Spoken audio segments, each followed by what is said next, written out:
Good evening and welcome to March 19th, 1941, Wednesday, March 19th, 1941, just like tonight. My name is Henry Chop. I'm your host. I will tell you what we're going to listen to in just 90 seconds. I do have that newspaper channel up and running now. I did put up a new video, so you want to check it out. If you love old-time radio, film, and music, don't forget to subscribe to this channel and click on the bell icon to get notifications as to when a new upload will premiere. If you are interested in World War II as much as I am, check out our other channel, the World War II newspaper channel. Expand the description section to this video and you will see a link that will take you there. Now I'd suggest listening to the latest upload to decide if it's your thing. Over there you will hear the Chicago Tribune read to you for between 90 minutes to 2 hours. You will get a much more detailed look about what it was like to actually live through World War II than I can give you just by sharing radio broadcasts.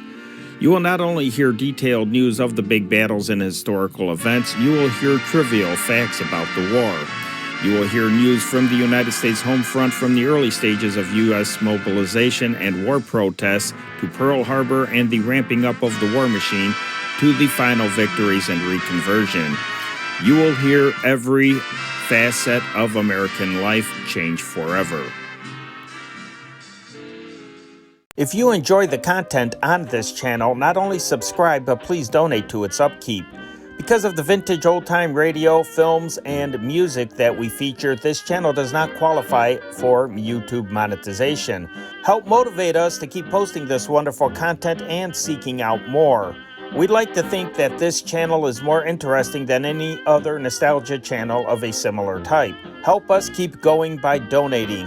In the description section of this video, you will find a secure link to PayPal. Any little bit helps. Thank you for your support. I'm a little late in announcing some donations to the channel. Sometimes I forget to do it as I'm uploading, and I apologize for that. I want to thank Anthony for donating and Miss Anonymous. Thank you very much. If ever you want to remain anonymous, just write a note and saying that you want to remain anonymous. If you ever want me to read your last name, just leave me a message that you would like your last name read as well. Otherwise, I will just read your first name. All right, let me tell you what we are going to listen to tonight. We are going to start out with some after-school programs, an hour's worth of after-school programs. The Lone Ranger, The Adventures of Superman, and Mandrake the Magician. And then we're going to move on into primetime hours, primetime listening at 6:30 in the evening over at NBC Red. We're going to listen to The Cavalcade of America. And this is an interesting story about Walt Whitman. It's a fantasy, and it is Walt Whitman coming to the modern time, modern being 1941, and I think you will find that rather interesting. And then we have two Texaco Star Theater programs, the East and West Coast versions, 8 o'clock in the evening for the East Coast version, 8 o'clock Chicago time, by the way. I give these times, they are Chicago time. And I don't know what time the West Coast version would have aired out west. But the title of this episode, the skit that they are going to do is called Nicotine Alley.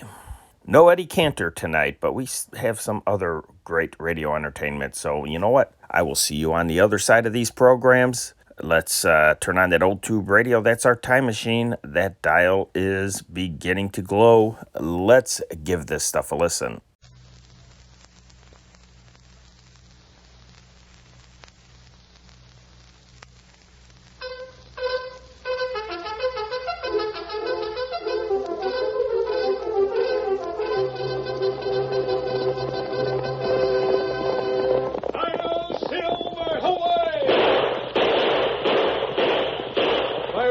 With the speed of light, a cloud of dust, and a hearty Hi-Yo Silver, the Lone Ranger.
Civil War, emigrants from both the North and the South made their homes in the western United States.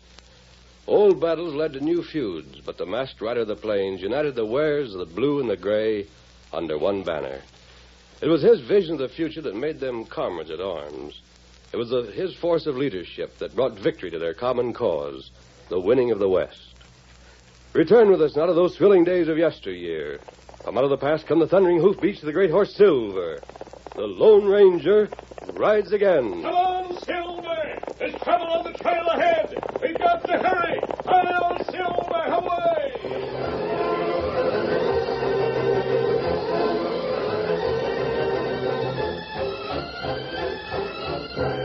Shortly after sundown, the Lone Ranger and his faithful Indian companion Tonto were riding the trail toward Malpass. For once, Silver and Scout did not respond to the urging of their masters, and the reason became apparent when a thunder of hoofs came from the ridge ahead, and shaggy figures hurtled down the slope. Tonto, there's a herd of buffalo on the stampede. Get Scout back. Them come fast. Out of the way before they trample us underfoot. Back, Scout. Silver, get to that break in the rocks, Kimosabe. There are plenty buffalo. Get them up, Scout. In here, Silver. That's good. Far enough, Kimosabe. The buffalo won't turn this way. Scout, go. Now look at them, Tonto. Thousands of buffalo. Them gone now. But there are others beside the buffalo, Tonto. That noise in the woods behind us. Animals all going in one direction, Kimosabe. You know what that means? Tonto, no. No wonder our horses are nervous. I can even smell the smoke now. Come along. We'll get to the top of the rise and see how bad it is. Maybe so we turn now. There's no immediate danger, Tonto. We can always reach the river before the fire can catch us. First, let's see how big it... Look, Tonto. The whole western side of the valley. Plenty fire. Big flame. No wonder the animals were in a panic. It come cross prairie fast. Maybe we go to river now, huh? Yes, Tonto. The water will protect us. Yes, we'll go... No, Tonto. Look, those two cabins in the middle of the valley. Me not see 'em before. You can see them clearly in the flames now, Kimosabe. There may be people in those cabins, Tonto. It's too late now. Fire come fast. We've got to take a chance, Tonto. We must get to those cabins before the flames... Come on, Get Silver! up, Scout! Silver, away! The Lone Ranger and Tonto raced through the long prairie grass straight toward the oncoming flames. The fire roared and crackled as it swept down on the unprotected cabins. The Silver and Scout were faster than the flames. Fire into the air, Tonto. Shoot your gun off. Warn them there's trouble. Get the other cabin, Tonto. I'll rouse this one. Hurry. Tonto, go. In the cabin. Fire. Prairie fire. Get out. What is it?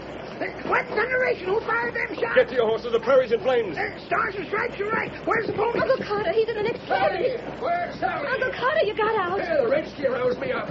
We go fast. We got horses. They're saddled up. Here, Sally, honey. Let me give you a hand up on your horse. I'll do it. Get away, George. Get away yourself, you old sessionist, you. Let's face it like this ain't no time to argue. Here. You're in the saddle. Thanks, mister. Them two always fighting the Civil War. Fire, no fire. On your horses, mount. Fire come close. Mister, the wind's rising. The flames are coming for us like a pack of hungry wolves. Faster, faster. We've got to reach the water before the fire gets us. We'll never make it. Never. Get there. Get on there. Get in there.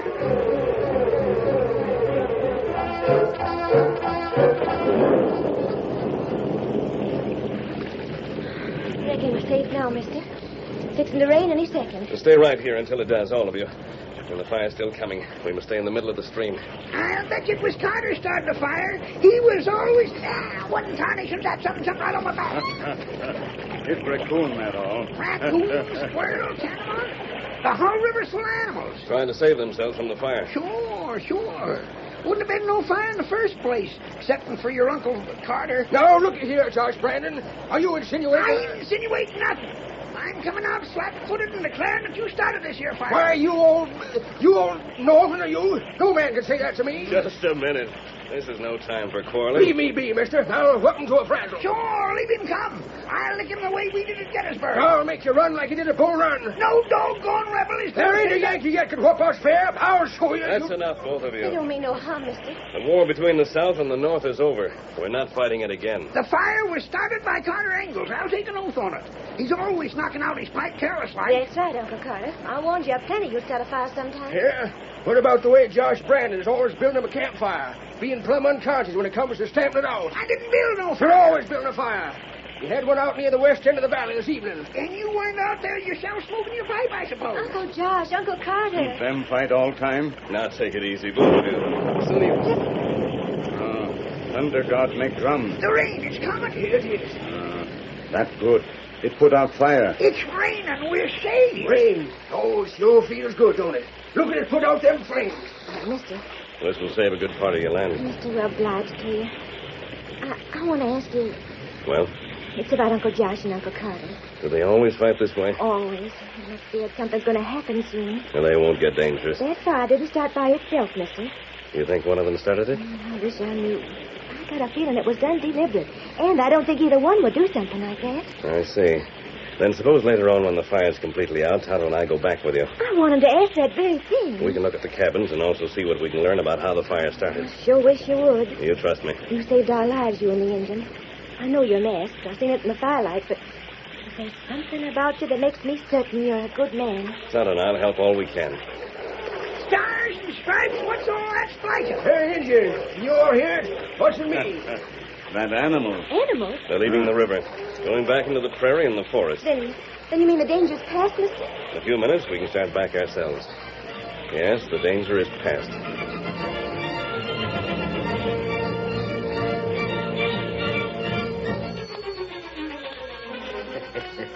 Yeah, that fire I started sure was a Jim Dandy. Swept right across the valley. Who's that? Where's my gun? Hey, Scar. Scar, it's me, Denver. You're lucky you didn't get a bullet in your gizzard, Denver. You knew I was coming back. You sent me to look at them 2 cabins yourself, Scar. They're burnt? To the ground. Too bad that gent on the white horse and the engine roused them out. You recollect we seen them. Well, sure we seen them. We started the fire and rode along right behind it, didn't we? Well, I was hoping that flame would wipe them out. Then you and me could take over the land without nobody stopping us. What's the odds? We got a slick scheme to get it anyway. Yeah. Was watching the cabin? They come back. I figured they would. Josh Brandon, Carter Ingalls, and their niece? Yeah, and the engine and his pod, too. I don't like them horning in, Scar. Might spoil our setup. Denver, so long as Josh and Carter keep fighting a civil war, there ain't nothing can stop it. Yeah, so you said. And so I keep right on saying. We've been egging them 2 on for months. And now we got to make 'em so plumb boiling they won't stand the sight of one another. I savvy. I'm to tell Brandon it was Carter started the fire? Yeah, with pipe ashes. And I'll leave Carter know I seen Josh do it with a campfire. We can fix it so as each other won't tell what they learned or where they learned their facts. So what? Why, they'll get so mad and, well, one of them will have to leave. But then one will stay and we still wouldn't have the land. Don't worry none about that. We'll have it all right. But, Scar... I tell you, we'll have it. I know how them 2 are. They act like they can't stay in the sight of each other.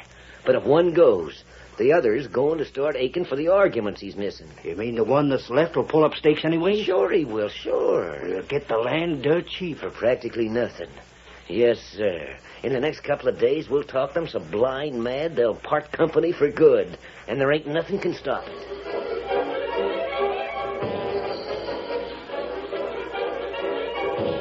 During the next couple of days, Denver and Scar were always in evidence around the burned-out cabins. They were very helpful in rebuilding the damage done by the fire. But at every opportunity, Scar would talk to Carter Ingalls. Ingalls? Give me them nails, Scar, will you? Oh, sure. But first I want to tell you something confidential. Huh? You wouldn't have to be building again if your brother-in-law weren't so all-fired careless. Yeah, you mean that blue-coated Yankee, Josh Brandon? It was him started the prairie to blaze up. One of his campfires, I suppose. I seen it from pretty far off. Time I got to it, the flames was racing. But I seen how it started. That doggone old billy goat. I don't know what I'd stick around for. Of course, you mustn't say who told you. And Denver, whenever he found the chance, would talk quietly to Josh Brandon. You mean it was Carter's pipe like I figured? It must have been, Josh. It must have been. I seen him wandering there, heard him knock out his pipe against a rock. The rebel idiot. Of course, I didn't think nothing of it. And then when I seen the flames, it was too late to do nothing. I tell you, I'm getting fed up with that secessionist rebellion, union Josh, fight. not so loud. After all, this ain't my quarrel. You can do as you feel about it, but leave me out. Day after day, the 2 schemers poisoned the old men against each other. The Lone Ranger and Tonto, out trying to discover how the fire had started, talked about it, too. Tonto, we've got to find out exactly how this fire started. We look close. Josh believes Carter did it. Another way round, too. There are more bad words between them each day. I don't know where they get their ideas from, but I'm certain they're mistaken. Tonto think that way. I wonder, Kemosabe, Huh? have you noticed those 2 men, Denver and Scar? Tonto not like 'em. There's something about them, Tonto. Apparently, they're friendly, very helpful. And yet... Them sly like talk. Yes, we... What's that? You find something? Take a look at this, Kimasabi. It's a spur from a man's boot. That's right. The fire started here. It's 10 to 1. The man who started it is missing a spur. This spur, Tonto. It's young squaw. She's in a hurry. To your horse, Tonto. Here, Silver. Here, Scout. We'll go to meet her, Tonto, but not a word about the spur we found. Uh-huh. We'll keep that a secret. Remember, not a word. I have my reasons. Now, here she comes. Fastman, come quick. What is it? Hurry, please hurry. Uncle Josh and Uncle Carter had a terrible argument. They're drawing straws to see which one stays and which one goes. One stay, one go. Please, you've got to make them stop. I love them both. Please try to make them stop. Come on, Silver. Tonto, we're heading for the cabins.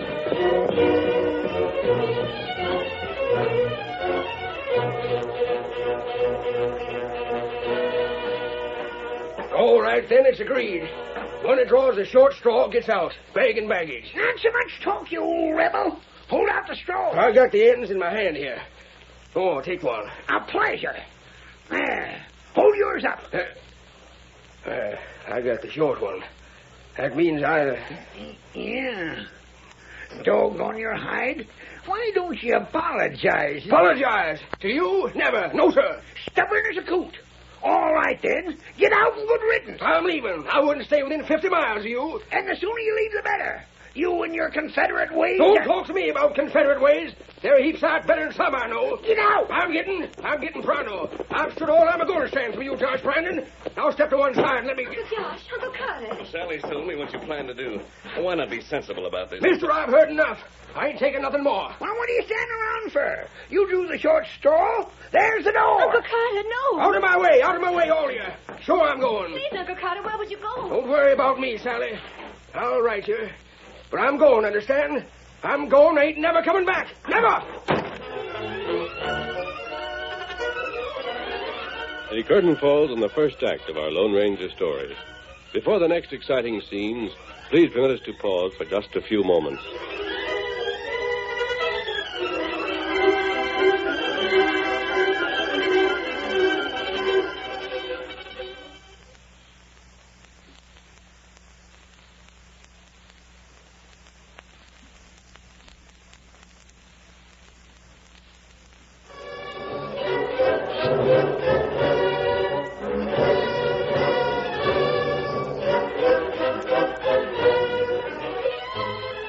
Now to continue our story.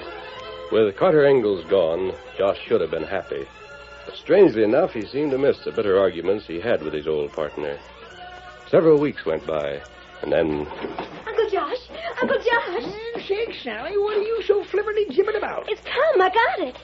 What's that you're waving around? It's a letter from Uncle Carter. It come to town on the stagecoach. He said... I ain't interested. Oh, it's just that I tell you that I ain't interested in that secessionist. Well, I figured you might be, but I'm sorry I bothered you, Uncle Josh. Hold on there. Huh? I thought you said you wasn't interested. Well, I ain't. Just wondering, that's all. Let me see what that shouting ornery polecat's been up to. I hope he's starving. Can't much of a letter. He said he's all right and that he misses me. I can read. Can't see he writes any too good, though. Here, take it. Just like I said, I ain't interested. I thought maybe you might be a little, but if you ain't... Let's talk about something more pleasant. I seen Denver leaving a while ago. Yeah, Sally, I figure I'm going to sell this place to Denver. What? Why not? It ain't worth nothing. I'm sick and tired of it. But what about Uncle Carter? It ain't his, none of it. It's mine to sell if I want to. All mine. Oh, Uncle Josh, I wish you wouldn't. Masked man don't think Denver's a good man. Oh, he don't, huh? I suppose he favors Carter Ingalls. He likes Uncle Carter, and you too, Uncle Josh. Besides, he says he knew something about how that fire really started. The masked man? He said he don't want to tell what it is yet, but you here and Uncle Carter off in Amarillo. He says it concerns both of you. Yeah? I'll wager he found tracks to prove the fire started when Carter knocked out his pipe. Where at is the masked man? Uncle Josh, he said not now. Where is he? I want to find out. He's next to the corral. He was there just at... Next to corral? I don't see him. That's funny. I don't either. Hey, Sally, look. His white horse ain't around. And neither is the engine's paint horse. Oh, Uncle Josh, he's gone.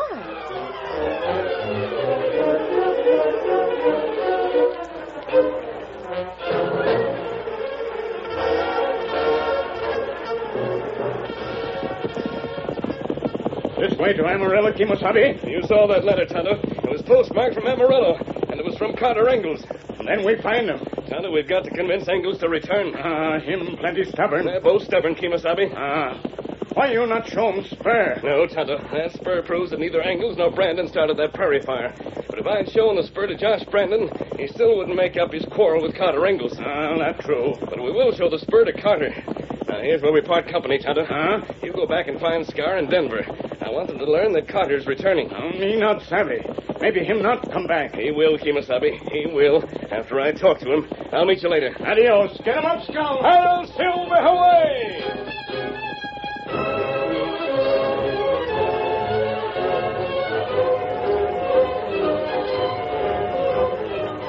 All right, masked man. Y'all located me, sure enough. But by Jeff Davis's right hand, I ain't making up with Josh Brandon. You're going back, Carter. This quarrel between you is foolish. Scar told you Josh set that fire. And Denver told Josh you did it. What? As a matter of fact, neither one of you did it. Mister, you mean that ornery Josh Brandon had nothing to do with that prairie fire? Exactly. You mean we called each other names over a pure accident? It wasn't an accident. What, eh? Then who the dickens done it? Suppose I tell you Josh is planning to sell the land to Denver and Scar. Why, he can't. He won the land from you. Well, yes. Besides, it's going to be sold for practically nothing. I don't savvy what you're driving at, mister. I want to show you something. Tonto and I found this spur where the fire started. The man who started that fire wore it. Masked man, I know whose that is. So that was a scheme. You'll come back with me? I sure will. We'll be on the trail in 10 minutes. And all the time I was blaming Josh Brandon.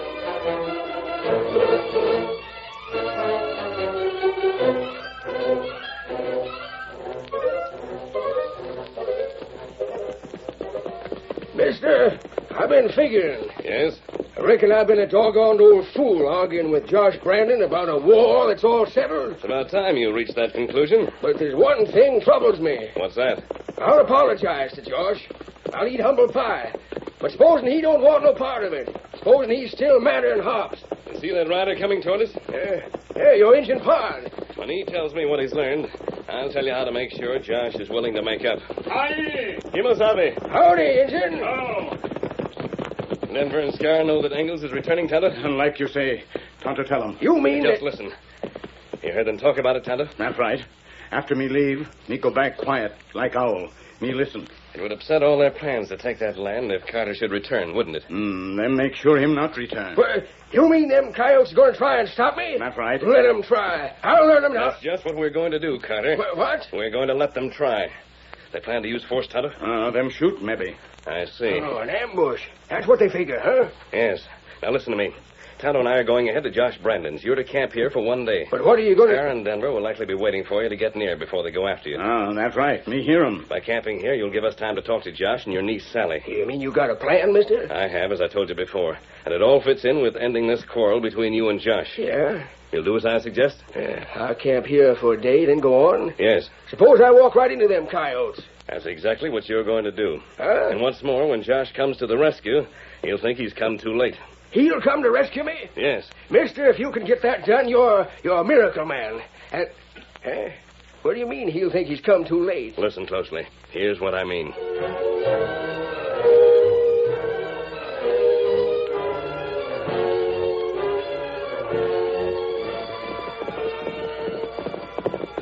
How long we wait, Kimosabe?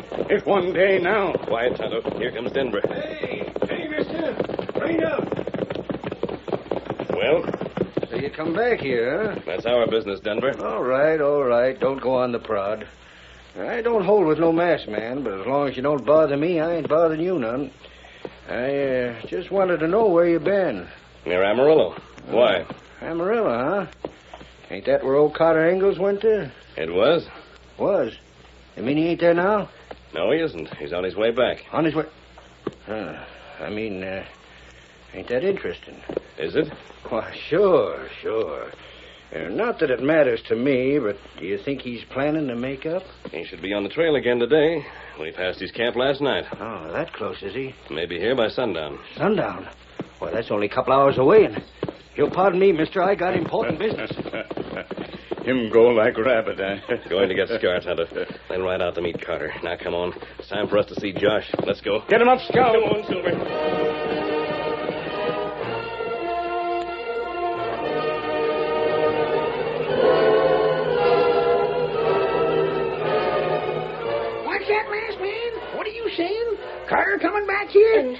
in Denver on the way to kill him? That's correct, Miss Sally. I don't believe it. It don't make sense. Why should he be coming back? To make up with you, Josh. Nonsense. Stuff and nonsense.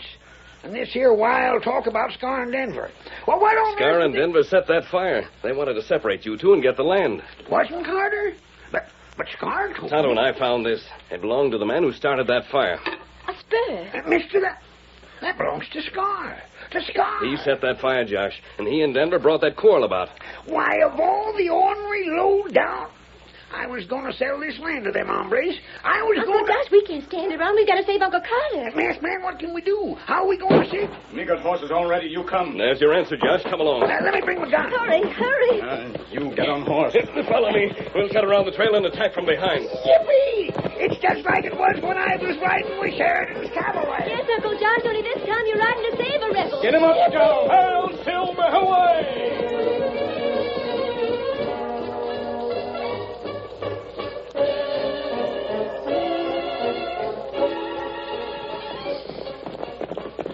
The shadows are beginning to stretch, Scar. Well, then strain your eyes. We ought to see that old gent pretty sudden. Rein up. You spotted him? Look yonder. I don't see nothing but night coming. And you told me to use my eyes. Can't you see where the I trail... see him, Denver. A single rider. Must be Carter. Yeah. Couldn't be better. The setting sun's behind us, so's he can't spot us in the glare. You going right to him? There ain't no need to hurry, Denver.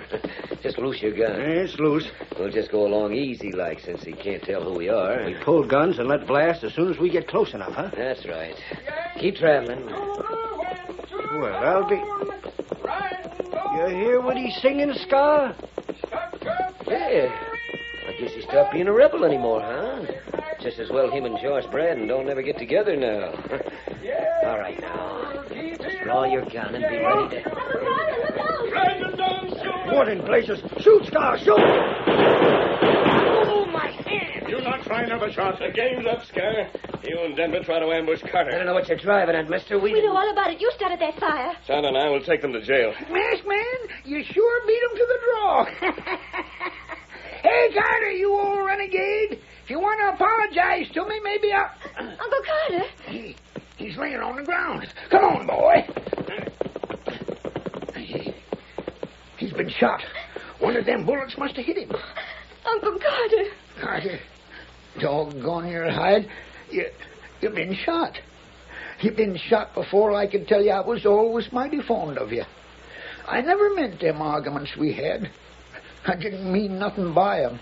Well, you are every bit as good an American as I am, and I... All right, Josh Brandon. Now you said that, I can get up. Why, what in blazes? Uncle Carter, you're not hurt. You weren't shot. Oh, nary a nick, Sally. But you was laying on the ground. It was a masked man's idea. He told me to pretend like I took a bullet.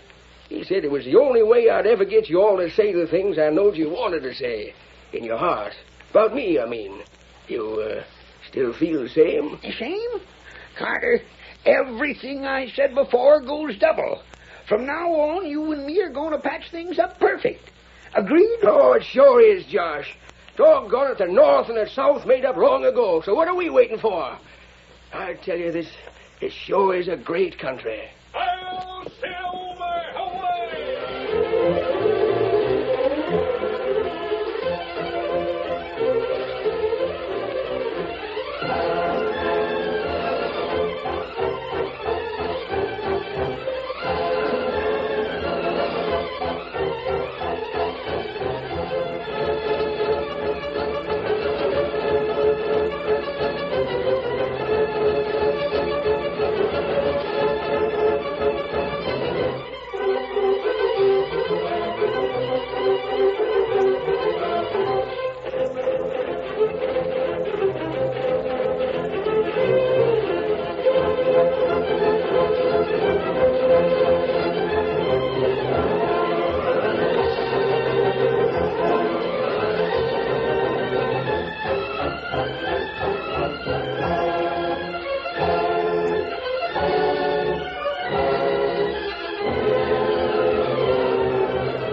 story you have just heard is a copyrighted feature of the Lone Ranger Incorporated.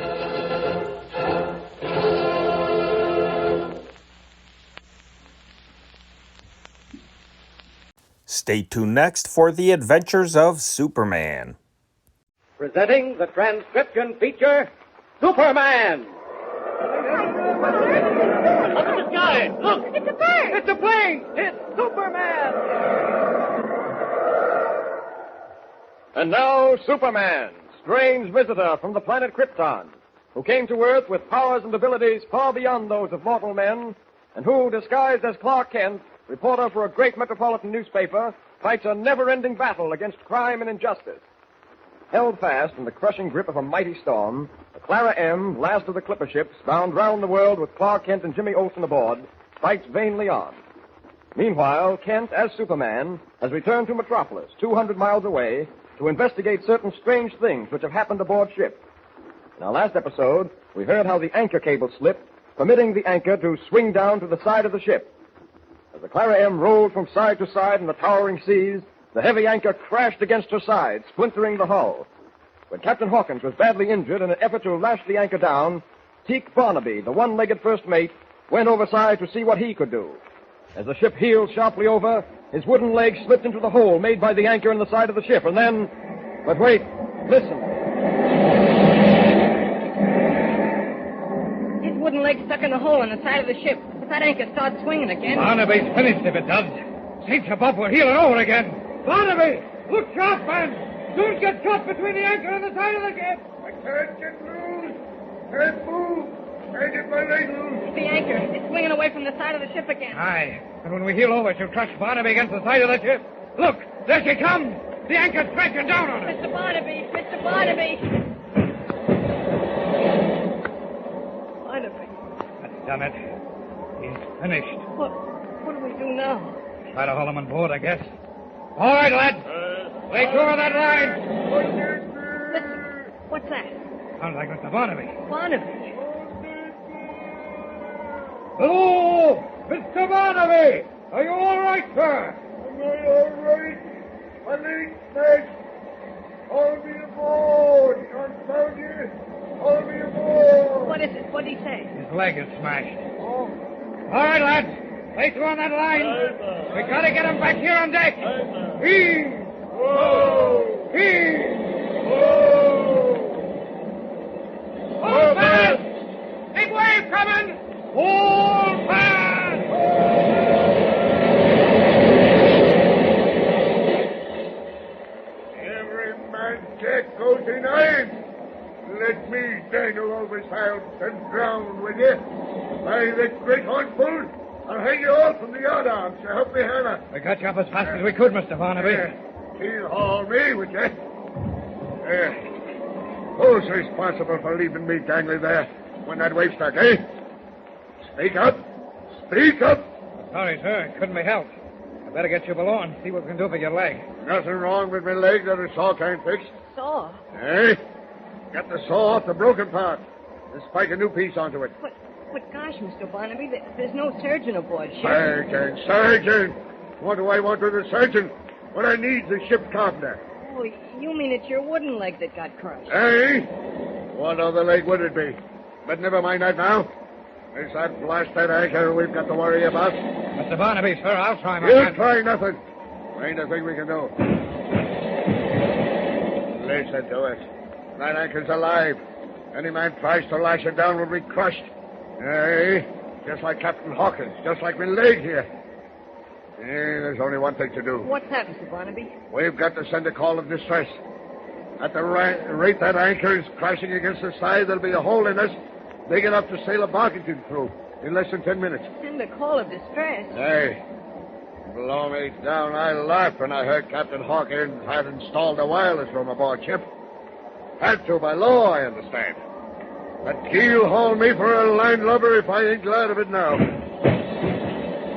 Mr. Barnaby! Mr. Barnaby! Hey, what is it? There's water pouring into the hold. Hey, that anchor's starting to do her work all right. Man the pumps. Man the pump! Mr. Barnaby, about that call of distress. Hey, get to the wireless room and tell the operator to start sending it. Aye, sir. It'll do no good, I fear. No ship can reach us in time. Gosh, Mr. Barnaby, do you think we're gonna... Hold fast! Oh, gosh, look at that wave coming. Up him! Up him! Just warp us if you're not careful. Up helm and hold fast!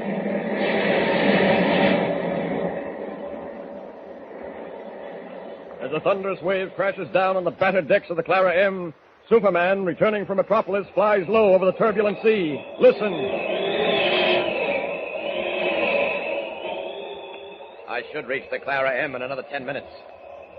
Storm seems to be pretty bad, but I don't believe there's anything to worry about. Clara M's a good, staunch vessel. Take more than a storm like this to do her any damage. However, I'll feel a lot better when I... Wait. What's that? Morse code. Keen as my ears are, I can barely hear it. Just try to catch the message. Wait. That's a ship in distress. Listen. 80 degrees north. 140 degrees south. C-L-A-R-A-M. The Clara M. She's in distress. I am needed. Faster! Faster!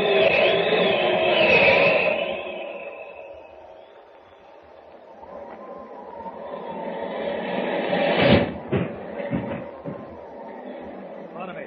Hey? Sending a distress signal, sir. No responses yet. Well, I doubt it will do any good anyway. That anchor's pounding us to splinters.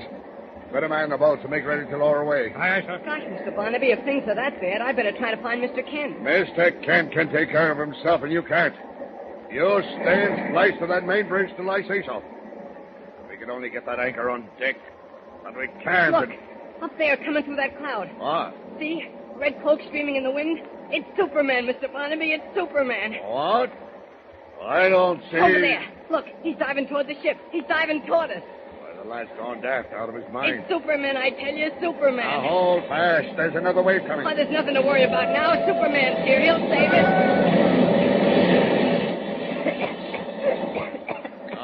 Confound you. I told you to keep your mouth shut.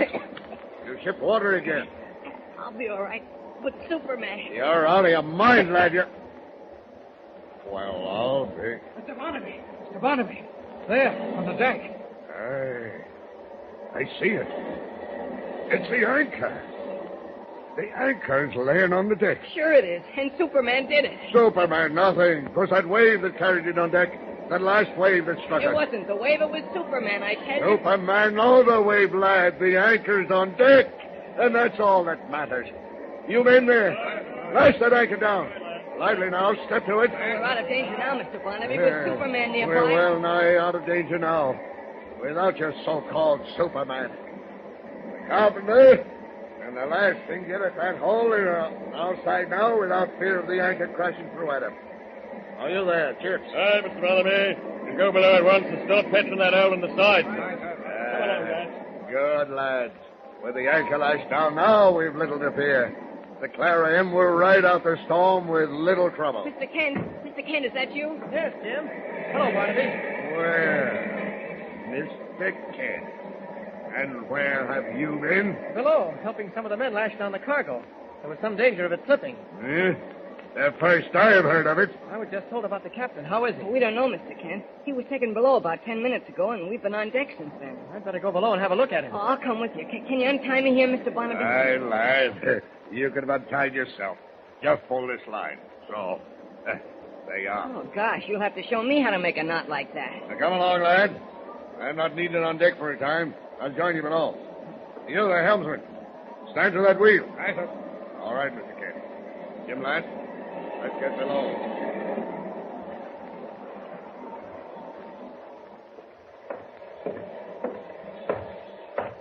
This Captain Hawkins' cabin, Barnaby? Aye, Mr. Kent. Let's go in. Glad you come, Mr. Barnaby. Captain's thinking fast, sir. Huh? Well, let's have a look at him. Captain. Captain. Can you hear me? Well, bad business, this. Just a minute, Barnaby. I know a little something about these things. Pulse very low. Respiration heavy.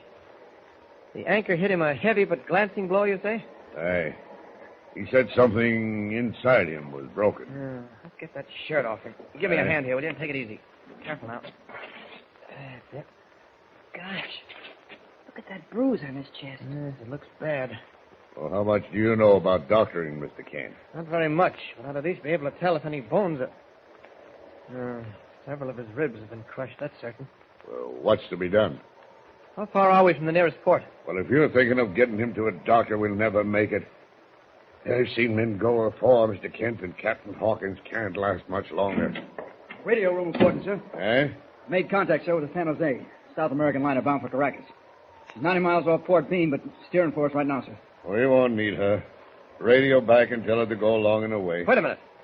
Is there a doctor on board the San Jose? Well, more than likely, sir. She's a passenger liner. That won't do any good, Mr. Kent. By the time they reach us, and that'll be hours from now, the captain here will be gone. He hasn't got a chance. He's got a chance if we'll give it to him. What you meaning, Mr. Kent? No time to explain, Barnaby. You, Sparks, Jim, Barnaby. Here, give me a hand here. We've got to get Captain Hawkins into the radio room. Well, blow me down if I see what you...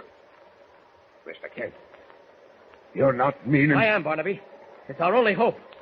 We'll be taking a desperate chance, Barnaby, but with heaven's help, we'll pull through. What is Clark Kent planning to do? What is the desperate chance he plans to take? Be sure to hear the next thrilling episode of our story with Superman. Tune in the next thrilling installment of the transcription feature, Superman. Up in the sky, look! It's a bird! It's a plane! It's Superman! Superman is a copyrighted feature appearing in Action Comics magazine. Stay tuned next for Mandrake the Magician.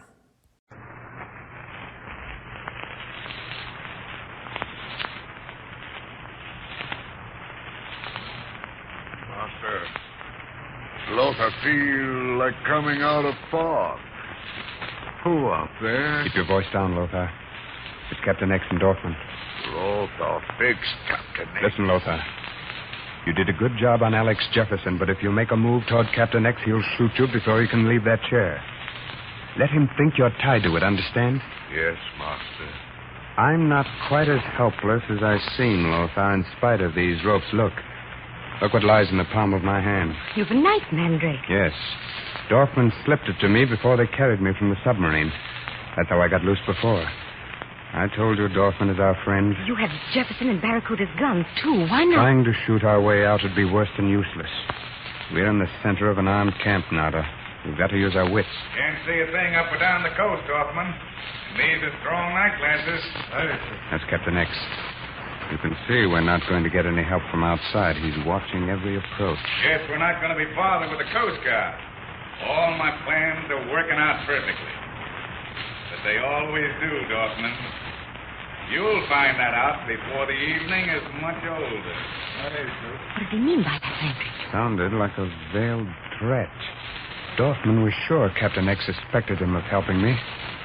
I wish I knew why he brought Dorfman up here. You stay out here until I call you, Dorfman. I want a word with Alex Jefferson first. He's coming in. Remember, Nada, Barracuda's mind is completely blank. Every word he says will be prompted by my mind speaking through his. Just as though I were answering Captain X's questions.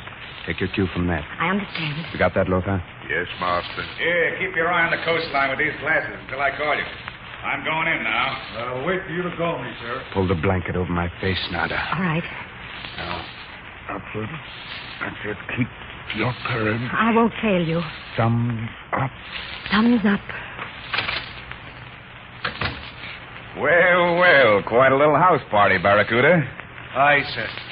I see you have Mandrake still nicely bound to a stretcher and Lothar wired to his chair.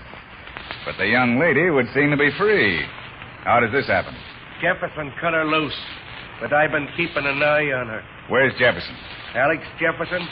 Didn't you pass him on the way up? No. He must have taken the other path down. I'm going to have to teach him to obey orders. I told him to wait for me here. Guess he thought you wasn't coming up and wanted to report to you.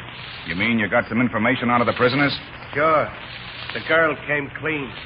We got 'em all, Captain. And nobody else knows anything about you or the submarine. Good work. Where's the brother of this girl, Sigrid, they call him? In the cellar. Gagged and bound. And the boy, Tommy? Tied up in the next room. Fine, Barracuda. Did you have that radio bomb planted at the foot of the point? Not yet, sir. Where are the bombs? In this room here, where the kid is. I'll get one of them now. Tell me, Barracuda, do our prisoners know what we have in store for them? I ain't told them. I just obey orders. There's your bomb. It's so simple and effective. I leave aboard the submarine. These bombs are exploded by the radio when I throw a switch. And at a safe distance out to sea, I watch your point and all our enemies blown out of existence. Killing us doesn't seem to satisfy you, Captain X. You seem to enjoy a little mental torture first. Well, Barracuda, I suppose this is the young lady Alex Jefferson called Narda. Yeah, that's her.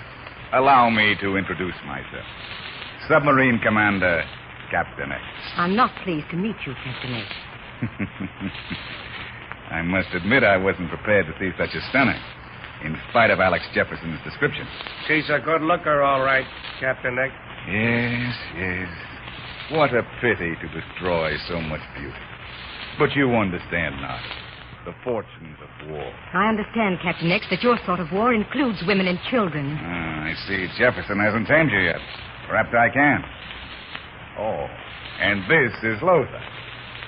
I had him as a guest aboard my submarine for a while, but he didn't like my company and left. Lothar not like your company now, you Bombasi. What's a Bombasi? Bombasi toad. All puffed up with own poison.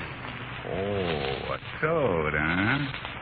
Let me see if I can't find what I want over here. Careful, Lothar. You won't help yourself or me that way. And you're putting an added strain on me while I'm holding Barracuda's mind under control by forcing me to send you mental messages this way. What are you looking for, Captain X? A tarred piece of rope end. Oh, I think this will do. I'm afraid you've done it, Lothar. For all our sakes, keep your temper now, no matter what happens. Don't fight back. My plan is our only chance. Yes, I think this will do very, very nicely. You needn't wait, Barracuda. Dorfman's outside if you need help with that radio bomb. Leave the other one here. Aye, sir. But I can handle one alone. I'm going to enjoy myself. You're not going to flog a man who's bound to a chair and helpless to defend himself. I'm going to teach Lothar to have a little respect for his betters. With a rope end.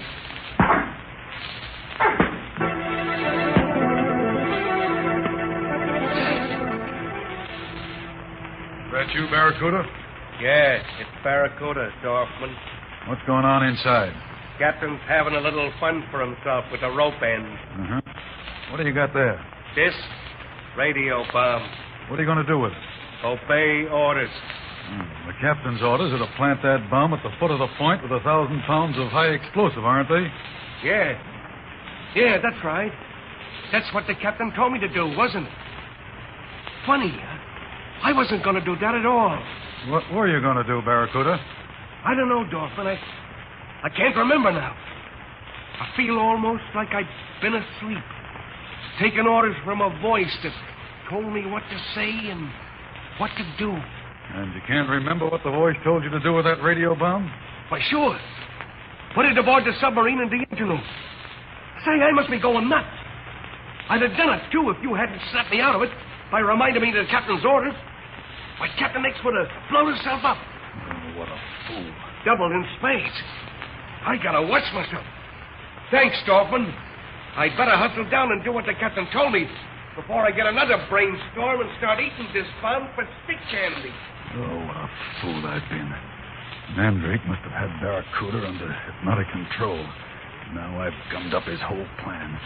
Oh, what a fool I've been.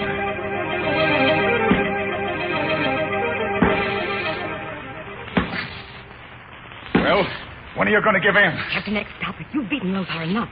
Can't you see he's got too much courage to beg for mercy? Oh, what a cowardly thing to do. So I'm a toad, am I? Puffed up with my own poison, eh? Stop it. Stop it, I say. I can't stand anymore.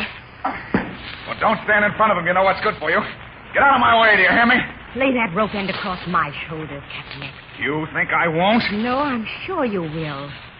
the only way you and all your kind know how to enforce your will on defenseless people.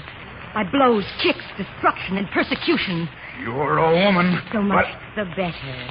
My skin is far more tender than Lothar's. My flesh can't stand the blows. You can beat me into submission so much quicker. Isn't that your method? To strike down the weak, the defenseless?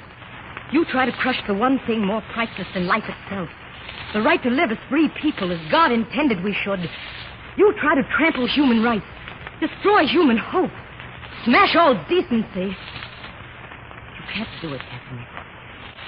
You must fail. Fail, huh? We fail? Ah, what stupid talk.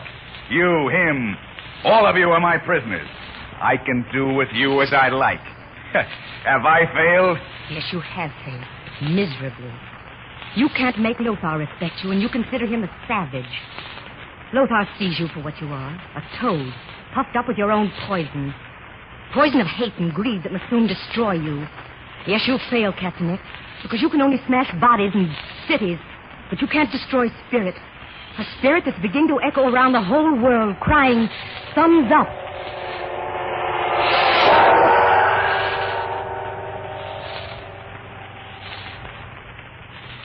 Stay tuned next for the Cavalcade of America.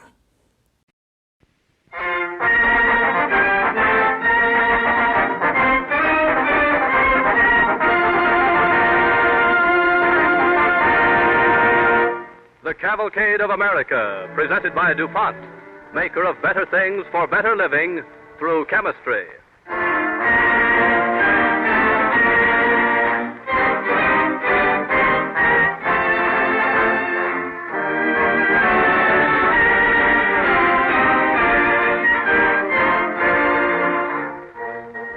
I Sing a New World. Our play is a radio fantasy about Walt Whitman, written for the Cavalcade of America by Robert Tallman. Starring in the role of Walt Whitman is John McIntyre of the Cavalcade Players. Our orchestra and original musical score are under the direction of Don Voorhees. DuPont, maker of better things for better living through chemistry, presents John McIntyre as Walt Whitman on the Cavalcade of America.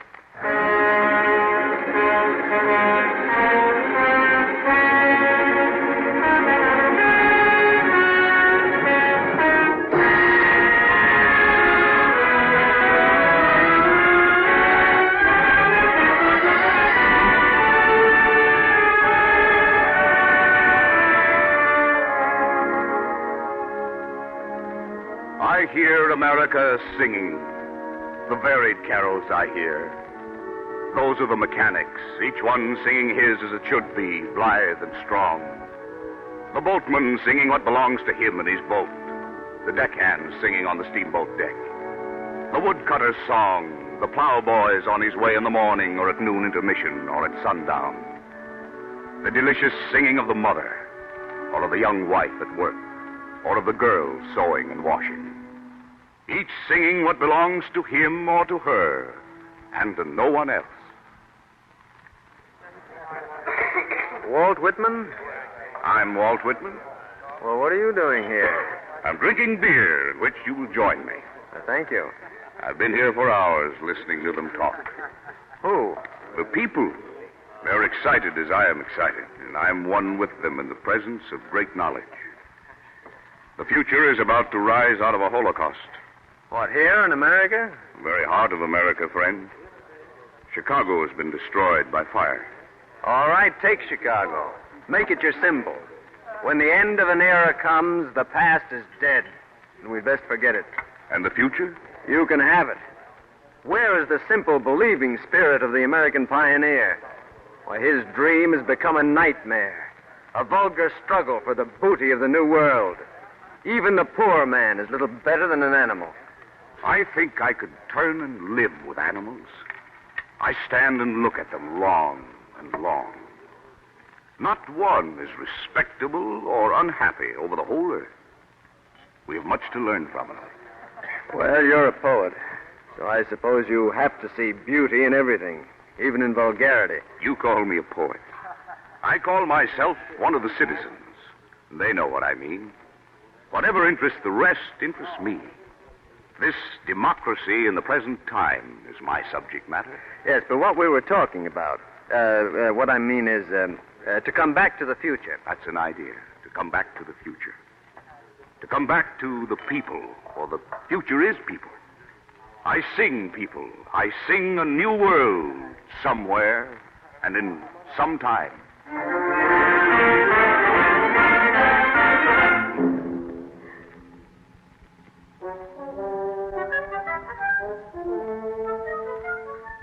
For what is the count of the scores of years between us? See the many-cylindered steam printing press. See the electric telegraph stretching across the continent. See the strong, quick locomotive as it departs, panting, blowing the steam whistle. See plowmen plowing farms. See miners digging mines. See the numberless factories. Oh, a word to clear one's path ahead endlessly. Oh, to haste firm holding, to haste. Haste on with me.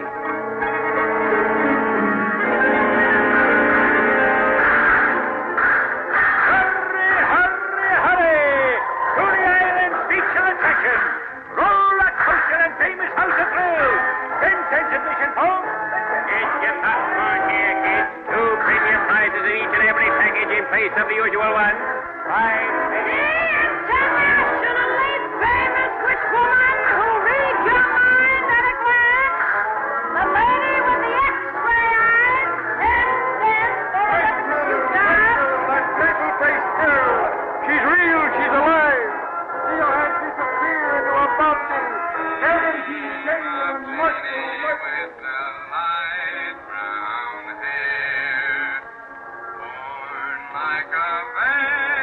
What is it between us?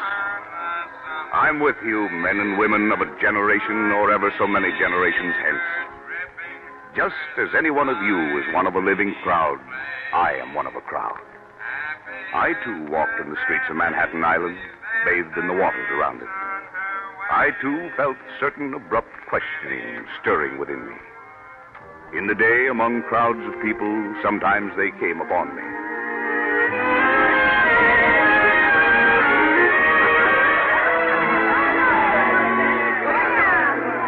6 days, 8 hours a day. What does it get you? You hang on a strap mashed between two lunch baskets and somebody's squalling brat, and after an hour, where are you? Coney Island. But it's better than home, Jimmy. And there's us, anyway. Yeah, I'm sorry, Sue. I don't want to spoil your day grousing. Oh, it's all right, Jimmy. Just one thing, though. Please don't call that sweet baby a brat. We might be bringing our own baby along with us sometime. We wouldn't want anybody to call our baby a brat, would we? On our cash, we wouldn't need to worry. We can't even get married. Things won't be the way they are forever. No. When you get old, you don't mind so much. Look at that old guy over there. The one with the white beard and the crop of hay on his head. He looks happy enough. Yeah. Yeah, he looks like he knew something, don't he? Some secret. Maybe he's one of them mind readers up on the boardwalk. Say, how you going to like me when I get that old? Oh, I'll love you if you get old like that, Jimmy. He's like a patriarch or something. Ah, you sound like Kitty Foyle. He's probably just some old washpot. Passes out leaflets in subway stations announcing the end of the world. Oh, you're just suspicious of everyone. Okay, let's get him over here. You'll see. Hey, Whiskers. Jimmy, please. Yes, young man?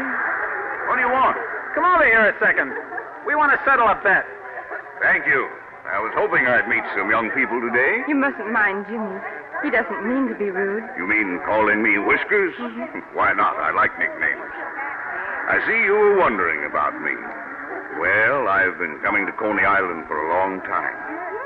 It used to be just a dazzling white sandbar without a dwelling or a human being in sight. Nobody came here but me, ever. Gee, it must have been beautiful then. It's more beautiful now. People make a place, whatever it is. Without them, it might as well not exist. You're in love. Am I right? So what? So that's very nice. I congratulate you both. On what? On our forthcoming not getting married because of no dough? Jimmy. It's the truth. We might as well face it. And even if we did, what then? 2 stuffy rooms in a railroad flat, maybe. Maybe we'd raise kids like them there. My daddy's a soda jerk. What's your daddy? That sounds nice, don't it? My daddy cleans the streets. My daddy washes windows. My daddy's a junk man. So what? Your son can say plenty besides that. He can say, my daddy is part owner of the Metropolitan Museum. And he has a big chain of schools and colleges where everybody can learn everything there is to know for nothing. My daddy is the ruler of the richest country in the world. He owns more factories and railroads and farms and department stores and symphony orchestras and art collections than anybody. Gosh, you're awfully smart for an... I mean, you're smart. For such a queer-looking old guy. Sure, I've had a long time to get things straight. Yeah. You've got something there, maybe. Your country is what you want to make of it. You're it. I don't strike up the band for America. I have what I have.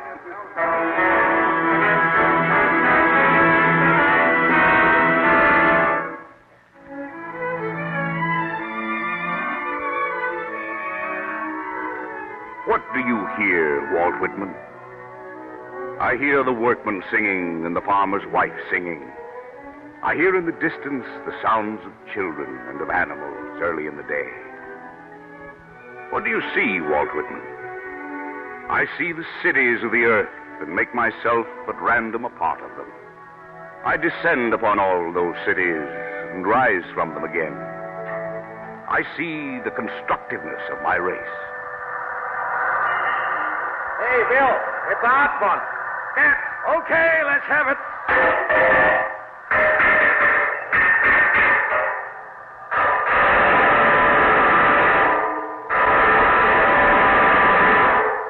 Ready for this one? No, think I'll cross over and have a smoke. Got one? Come and get it. This makes 3 you owe me. Hey, Joe. Yeah? Look below there, shinnying up that girder. Am I seeing things? Hey, we are both seeing things. You see an old gent with a long white beard? Yeah. Listen, we got to do something. Don't dare. He might get scared and fall. Hey, you fellas. What's the matter? Need some help, Grandpa? No, just give me your hand when I get there. I'll make it. Joe, take the jumper down and tell Murphy there's an old nut up here. May get killed. I'm on my way. Here, Pop. Here, hang on with both hands now. All right, come on. Easy does it. Well, that was quite a climb. Yeah, we don't generally do it that way. There's a hoist, you know. Yes, I found that out. They wouldn't let me take it. Say, that's a curious machine over there. What do you call that? Well, that's the riveter. Hey, listen, I feel responsible for you. Sit tight now, and I'll bring it over. we are without your hat, man. Duck, Pop, duck! That was close. Those rivets are hot, Pop. You'll singe those whiskers of yours. I'm sorry. You see, I've never seen a skyscraper in construction.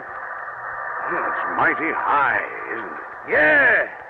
Hey, listen, I'd feel better if you'd kind of hang on to me. There's a pretty stiff breeze up here. Comes in gusts, kind of. Oh, don't worry, I won't fall. What's the idea of climbing up here anyways? Well, I'm a kind of observer. A prophet, you might say. Eh?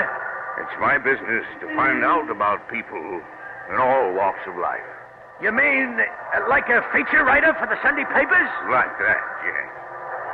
I was a newspaper man one time. I covered Lincoln's inauguration. Say, don't kid me. That was 80 years ago. You'd be at least 100. I'm old. Very old. Yeah. Old. Well, that's not going to be for me. When I start slipping right through the old skull here. A small, neat hole. No fuss, no muss. I can see you've never been old. Say, that's a good one. You're not so slow, Pop. But did you ever have your inside shaken up by a riveting machine 8 hours a day? It gets you. Unless you're a Knox like me, you can't take it. That's what I mean. It's big work. It's not for everybody. It's not for me either. Not for long. Yeah, I get the itch to move on. You're independent. I like that. Yes, sir. I don't fit into their tight little scheme. Don't play along. Why should I? You think you should, don't you? Maybe. There must be some reason why so many of them fall for it. Maybe I'm getting left out of the picture. How do I know? No, son, you're not getting left out of any picture. You and I, along with presidents and criminals and bathing beauties, we're all in it. The American Compact. All together with Indivisible.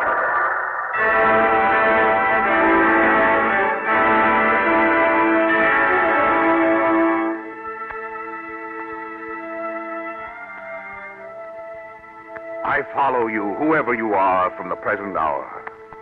My words itch at your ears till you understand them. I don't say these things for $1 or to fill up the time while I wait for a boat. It's you talking just as much as myself. Whoever you are, come travel with me. Sojourning a while in the east, I turn inland, for these states tend inland and toward the western sea.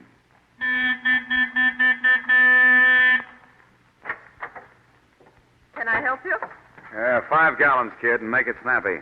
Take it easy, mister. I saw you coming. Quite a kid to be doing work like this. Well, I'm doing it. Any objection? No. Just thought it's funny they don't have a guy for out here. You run the hash house inside, too? That'll be $1.06. Yeah, just got it. You're pretty touchy, aren't you? You've got your gas, mister. If you're waiting for anything else, my father lives here, too. He's just got a bad cold. And this is not a hash house. Okay, sister. What? When did you come in here? I thought... I got something in my eye. What'll it be, mister? 1 hamburger, well done. Coffee. Come far today? From farther than the nearest star. From eternity into nowhere. That's here, all right. You're not kidding. Say, you talk well. You a poet. I was once. I write a little, too. Or I did once. You and I, we're in the same boat, I guess. Out of eternity into nowhere. That was me when I woke up to reality. You talk as if that were a very long time ago. It was 2 years ago, but it seems like 100. You see before you the product of the system of free education, venerable sir. Mustard or onion? Onion, if you please. Yes. Out west here we have the finest schools in the world. You come back from a mass of stately architecture with your head full of poetry and slick ideas for overhauling the universe. And land in a hamburger stand. It has a good view. That makes it worse. You get to looking off into those mountains and daydreaming. And a car hooting for gas wakes you up. That's as pretty a statement of the American paradox as I ever heard. You take the lugs that come in here. They get to talking. That's their lives. Big dream, little fish. But it's fun drawing them out. Americans tell their secrets at the drop of a hat. I can see your education has not been entirely wasted. You're a relief after those others. But why do you say that? I'll tell you why. Because you're not just in a hamburger stand, and you never will be. You're in the center of the universe. The world moves past you on this highway. A new, wonderful world, too. Listen. Listen to what it's saying. It's saying, I'll be honest with you. I don't offer the old, smooth prizes. I offer rough, new prizes. These are the days that must happen to you.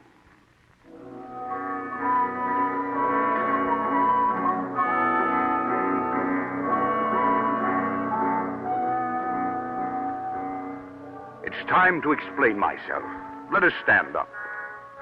I am an acme of things accomplished. I'm an encloser of things to be. I don't call one greater and one smaller. That which fills its period and place is equal to any. What is commonest, nearest, cheapest, easiest is me. Not you to see who cuts the rug next. Okay. Heads. I lose. Play Strictly Doober. horse. Oh, they yanked that pedal last week. Nah. Number 22, Bugle Woogie. That's Hep. Okay.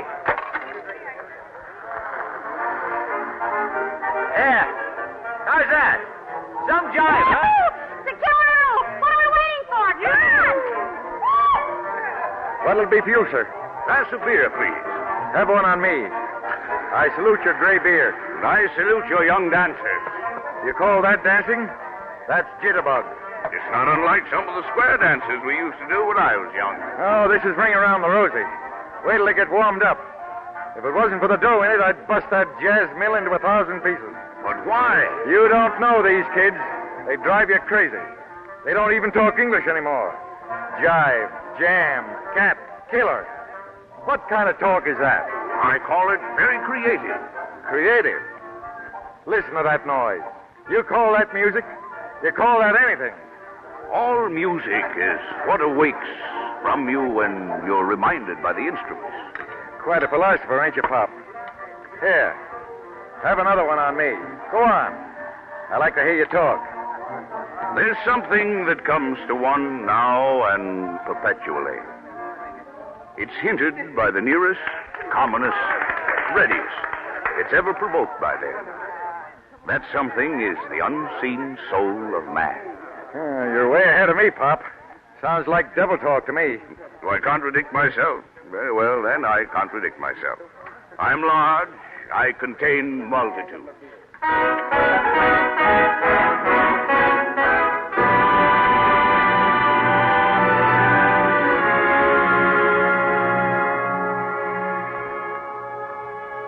Lo, my body and soul, this land, the varied and ample land, the south and the north and the light, Ohio's shores and flashing Missouri, and ever the far-spreading prairies covered with grass and corn, and ever the far-spreading prairie. Evening, mister. Good evening. You looking for someone? No, whatever I find, that's what I'm looking for. You from the revival meeting in town? No, I'm a poet, an Easterner. My name's Walt Whitman. Whitman? I remember my father talking about a poet named Whitman. But he'd be dead a long time. You wouldn't be the same one. Well, you're a long way from home, aren't you? I'm at home just about anywhere. What's that? Wait till I shut off this separator. Now I can hear you better. What were you saying? Wasn't important. I was thinking, when I came across this prairie before, it was so silent. They didn't have electric cream separators or telephones or tractors or any of the sounds I've heard out here today. It was like this, like it is right now. Only silence could encompass it. Silence. Listen. That's the prairie chicken. She moans like that when she settles down to roost. I hear it every evening the same. I used to hate it. It was so mournful. Now it keeps me company. Yes. You're really remarkable, you know. No, you'll find thousands like me out here. There's a breeze coming up. There'll be rain come morning. I can smell it. Tell you, mister, I got that first, that dead silence out here. And I began to hear things. There. There's one of the things. That's the 820 coming in Spillville. Tell me, you say you weren't born here? No, I was born in Ohio. My husband hankered for more land. You know, sometimes I think of the hills at home and feel sad still. But in the morning, there's the quail and meadowlarks and the hired man rattling up the lane in his old flivver. Oh, there's enough. After all, it's my home. Oh, here it is, getting dark, and I'm still talking. You'll need a flashlight to light you back the highway. I'll get you one.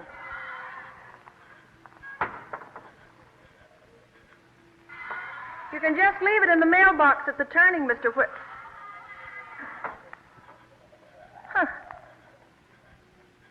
funny. He's gone.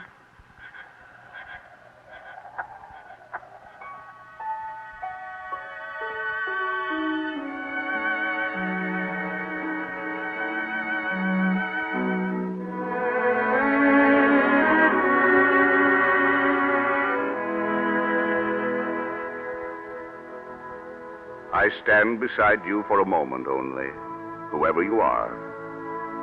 I depart as air. I bequeath myself to the dirt, to grow from the grass I love. If you want me again, look for me under your boot soles. You'll hardly know who I am or what I mean, but I shall be good health to you nevertheless, and filter and fiber your blood. Failing to fetch me at first, keep encouraged. Missing me one place, search another. I stop somewhere, waiting for you.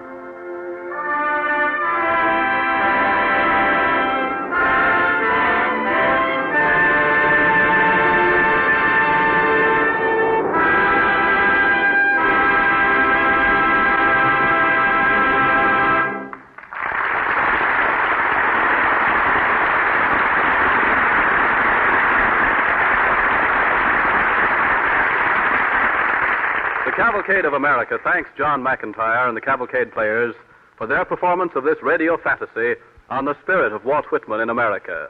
I Sing a New World. And now DuPont brings you news of chemistry at work in our world. There used to be magicians who guaranteed to find oil for you, for a small fee, of course, using a divining rod. Oil pools deep underground are actually located today by means of scientific divining rods called geophones. Holes are drilled and charges are exploded in them. By measuring the time it takes the resulting sound waves to travel through the subsurface rock, engineers actually map the earth formation far underground and locate the domes where pools of oil may lie. This seismic prospecting with dynamite saves millions of dollars in time, money, and energy. America uses roughly 300 million pounds of dynamite a year. Every year, construction takes about 100 million pounds. Metal mining uses another 100 million, and quarrying and coal mining take about 100 million pounds between them. Agriculture uses 5 million pounds. Why is so much dynamite used today? A quick comparison gives the answer. In 1835, a railroad digging a tunnel for its tracks established a world's record for tunneling through hard rock. Using hand labor and black powder, the crews dug through at the rate of 20 to 50 feet a month. Today, with dynamite, hard rock tunnels move along at the rate of 1,000 feet a month, 20 times faster. There are hundreds of kinds of dynamite especially made for hundreds of purposes. DuPont dynamite digs ore in mines, copper, zinc, lead, gold, and silver. DuPont dynamite builds roads, drains swamps, digs traffic tubes under rivers, chops the tops off tall trees in the forest, and incidentally sometimes checks forest fires. It digs subways in our great cities. It dredges harbors for deep draft ships. It checks soil erosion. In addition to these routine jobs, it handles many special tasks. 1 million pounds of dynamite in 800 miles of holes were used just to clear the site for the Grand Coulee Dam. With dynamite, 92 miles of tunnel between the Colorado River and Los Angeles were holed through in 6 years. Without dynamite's help, engineers estimate the work would have taken 10 centuries. Yet the same dynamite that handles jobs of that size can be controlled so exactly, so delicately, that DuPont experts not long ago crumbled the engine foundations in a building without disturbing delicate electrical machinery running only a few feet away. Approximately 300 million pounds of it have been shipped by railroad every year since 1923 without a single personal injury accident. Here is a paradox of chemistry. A chemical tool so rugged that it can topple a mountain, yet so delicate that it can lift a rock out of your garden. A tool perfected by the chemist who brings us, in the words of the DuPont pledge, better things for better living through chemistry. And now the star of next week's program, William Johnstone of the Cavalcade Players. For our play next week, we present Down to the Sea, an exciting story of adventure and romance, and the heroic spirit of Herman Melville, whose novel Moby Dick is an American classic. We hope you'll join the Cavalcade of America for this broadcast next week.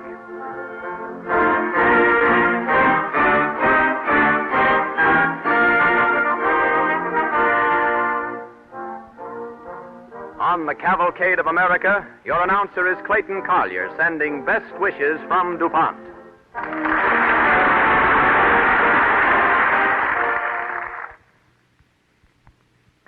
This is the National Broadcasting Company. Stay tuned next for the Texaco Star Theater starring Fred Allen.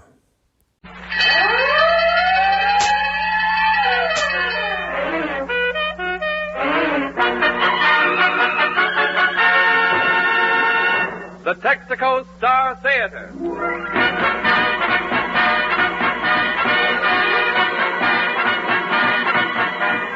The more than 45,000 Texaco dealers from coast to coast welcome you to an hour of mirth and melody. With our star comedians, Fred Allen, Kenny Baker and Portland Hoffa, the Texaco Roundtable, the Martins and Al Goodman's Orchestra. It's Texaco time.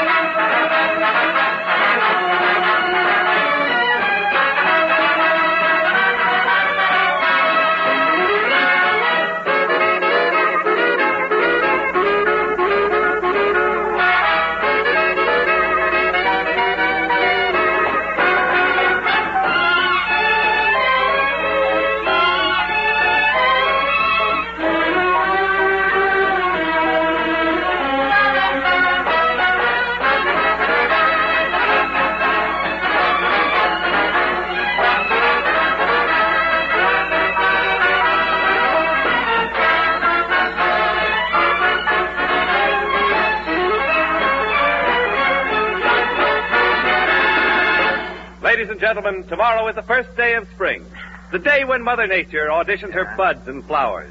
But in radio, it is always spring. Things are always blooming. And to prove it, we bring you that perennial bloomer, Fred Allen, in person.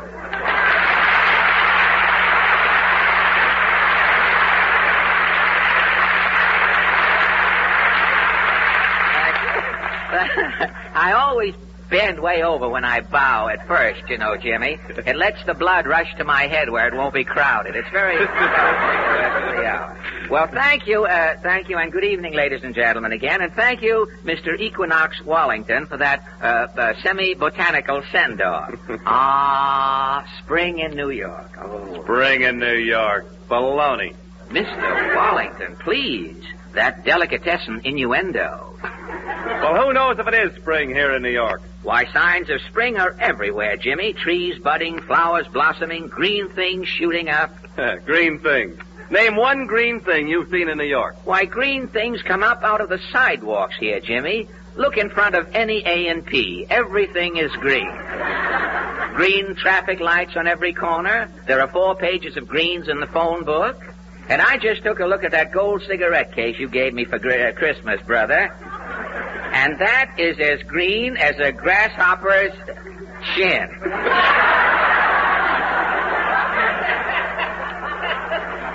Well, that's beside the point. I still say there's no sign of spring in New York. Why, I am amazed at you, James Wallington. The first sign of spring appeared here last week. May LaGuardia gave the snow 24 hours to get out of town. Of course, the snow didn't get out of town. The whole affair was slushed up. But the public got the drift and appreciated it. Yeah, got the drift is right. By coming to rehearsal yesterday, I got chapped hips. That is a sure sign of spring in New York, Jimmy. And to prove it's spring, we spring directly to the latest news of the week. There, incidentally, is a spring fanfare. It isn't even ripe. An old used green fanfare. Could we have a fanfare that hasn't been used? Could we have an A number 1 and a brand new fanfare? Well, that's, Mr. Goodman mistakenly thinks that quantity is music. After all, better off with the first fanfare. The Texaco News presents its highlight from the world of news. New York City, New York. Bus strike ties up city lines as 3,000 drivers walk out, leaving 900,000 daily bus riders free to sample other forms of conveyance. Strike now in its second week, started March 10th. To date, mediation has failed. Early last evening, a bus spokesman said, "The bus companies are sitting tight." Late last night, a union official said, "The bus drivers are sitting tight." At an early hour this morning, John Doe said, "I'm in the subway standing tight."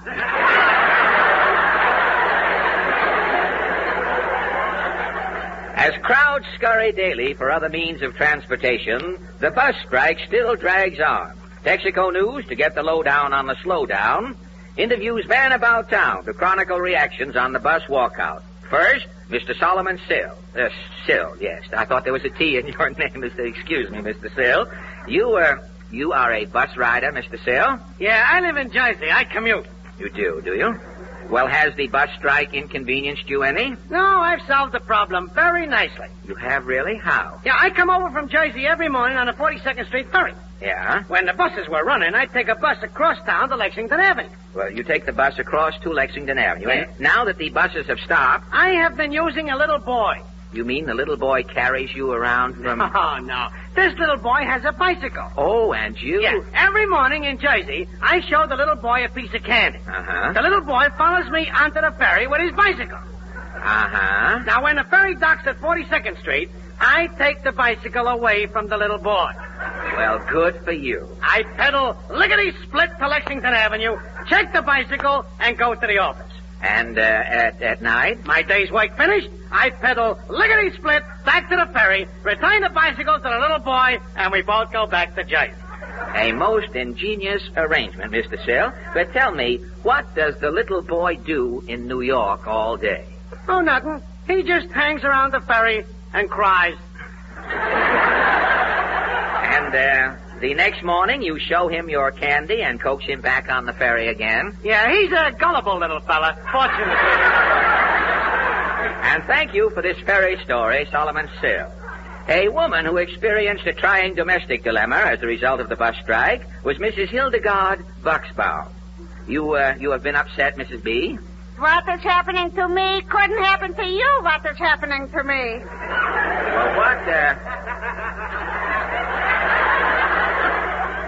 Well, just what is happening, Mrs. Buxbaum? Well, starting since last September, my little boy Seymour, I am enrolling in private school. I see. Every morning for school by 9 o'clock should be inside Seymour.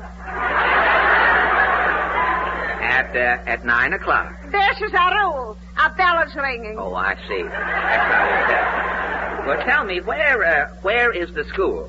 The school is by 66th Street, west side. West side? We are living by 145th Street, east side. East side. And you come down by bus? Formerly by bus, we are coming, I and Seymour. Oh, I see. Well, how did you get to school after the bus strike started? How else? By subway.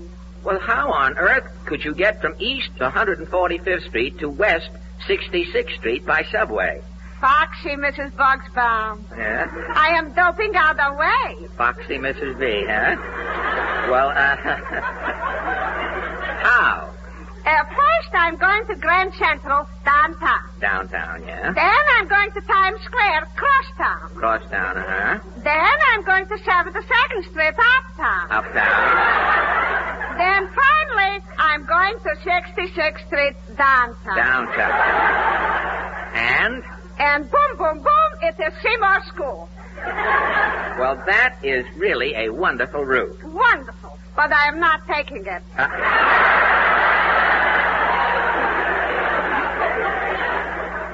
Why not? Silly Seymour, that shimps. The trouble that boy is making. Well, what did he do? The first day, I am putting on Seymour the beanie. Uh-huh. I'm taking him by the ear. I'm pushing him under the turnstile. And tally-ho, we are off in the subway. And on your way to school. What school? Well, something went wrong? Everything is going wrong. The first change we are making at Grand Central, and I am saying, come, Seymour. Uh-huh. Son, the stubborn Seymour is not coming. Uh-huh. With screaming and stamping, Seymour is holding back. He refused to get off the train? All day long, Seymour is refusing. First, we are in the Bronx. Next, we are in Flatbush, Brooklyn. Then we are in the Bronx again. Next, we are in Flatbush again. This is going on incessantly. You couldn't get Seymour off? Till 10 o'clock at night. Finally, Seymour is falling asleep. I am taking him home, the little darling. Well, tell me, Mrs. Bucksbaum, why wouldn't Seymour come out of the subway? Last summer by Coney Island, Seymour and I are taking in all the rides. Yeah? The subway, Seymour thinks, is again the Scenic Railway. The Scenic Railway. This he is enjoying. He is a kiddie. And you haven't been able to get Seymour back to school since? What school? Home he's staying. He could grow up to be a dope yet. Well, I know, but if he turns out to be a dope in later life... Seymour could make a living on the radio.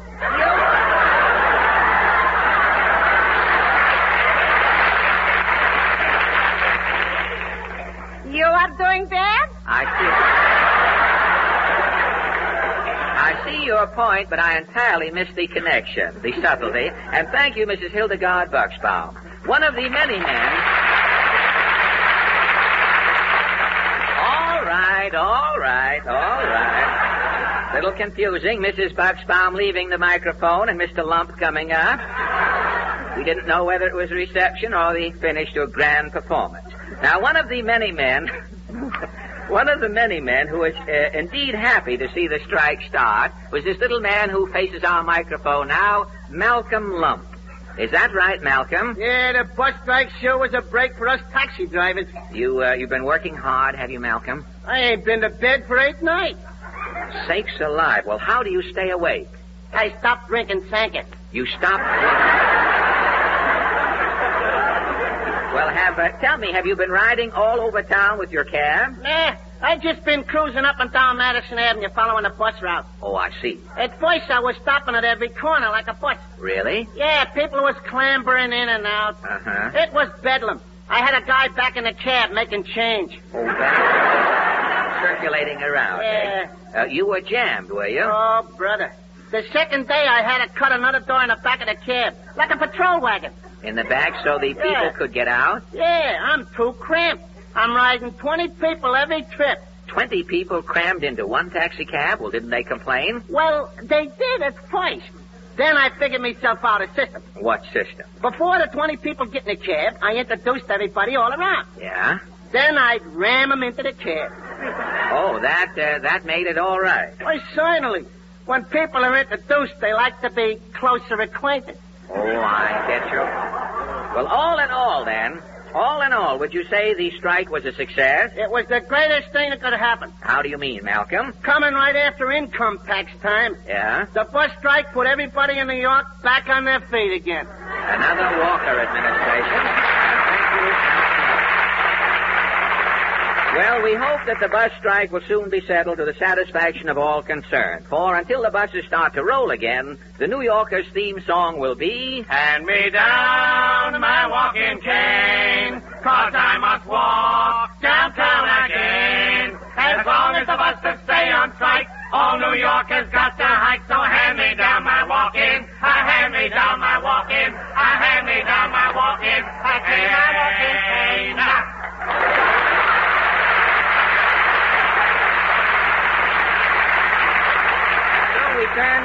And so we turn from the bus dilemma to an artist whose fans are transported by his melodies. He's Kenny Baker, the young man with a song. And Kenny's first song tonight is It All Comes Back to Me Now.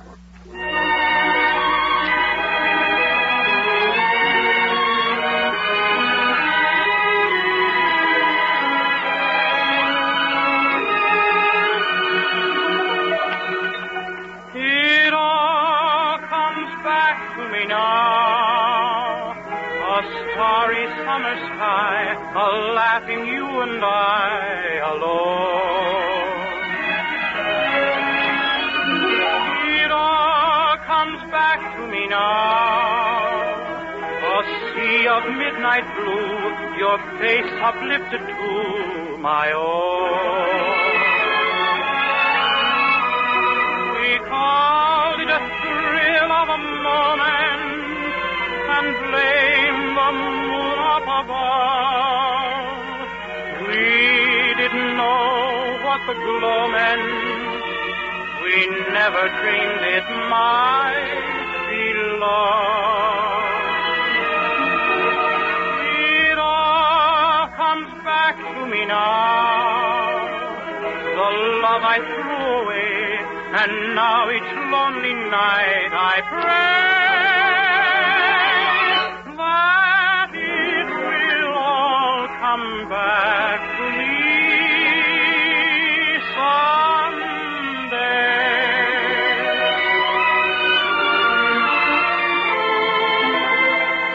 Why do I feel so lonely,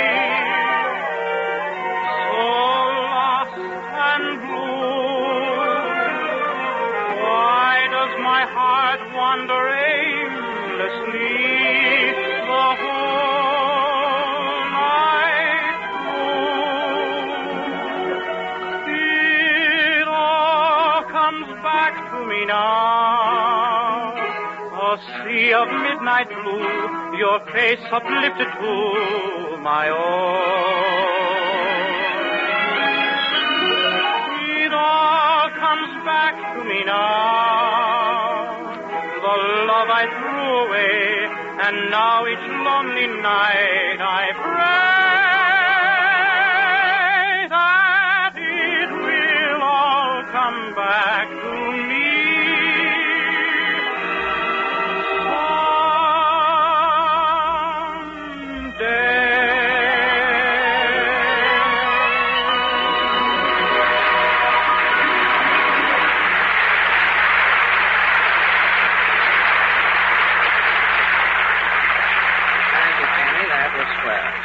Ladies and gentlemen, spring officially begins tomorrow evening at 7:21 p.m. And to honor this vernal occasion, I have composed an ode to spring. Oh, what's it called, Fred? Ode to spring, Jimmy. Clever of me, wasn't it? Mm-hmm. No wasted words. Well, ode to spring. I'll recite it. Tomorrow at exactly 7:21 p.m., people who look for the first signs of spring will see M. Yes, at exactly 7:21 by the clock, the first crocus will thrust its head through the earth where it is hidden all winter, and robins will fly northward by the flock. So whatever you are doing tomorrow evening, watch your boulevard, for at 7:21, spring spirit, you'll be full of it. Well, how did you like it, Jimmy? Well, it just goes to show that not all the duds are in gasoline. Well, if you think you can do any better, Master Wallington, let us hear you try. Well, I shall. Here's my ode to spring, and it's more truth than poetry. Huh. Tomorrow at 7:21 p.m. Eastern Standard Time, the season of spring officially begins. Mm-hmm. And taking to the road at this new season of the year will be many thousands of new Fire Chief users. Car owners who discovered Fire Chief's all-action performance under tough driving conditions and intend staying with it the year round. The reason for Fire Chief's brilliant, eager performance is easily explained.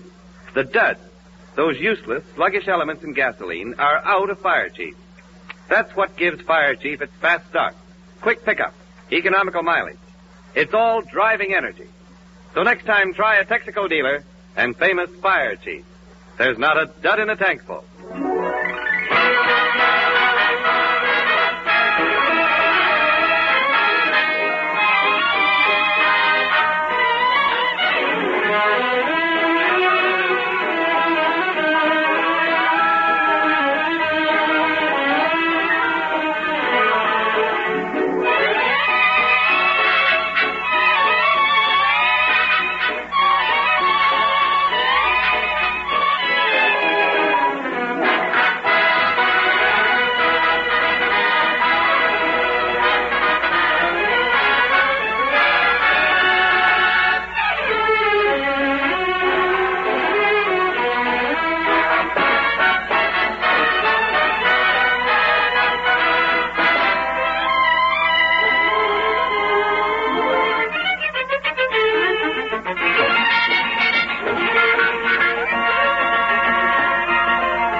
That was the maestro stole a bow. Then I caught you. You'll put that bow back before the evening is over. That was Amapola, played by Al Goodman and his I've Got to Pass Your Horse to Get to My Horse orchestra.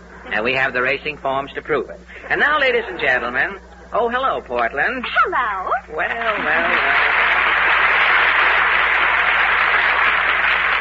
Well, as the school teacher said to the little boy who spelled snow with an E, what's snoo? This is no place for jokes, Mr. Allen. Well, do you know of a better place for jokes?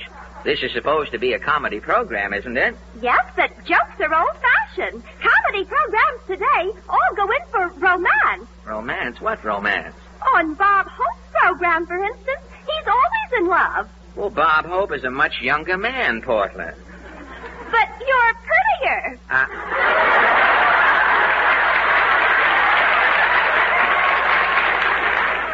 Oh, now, you,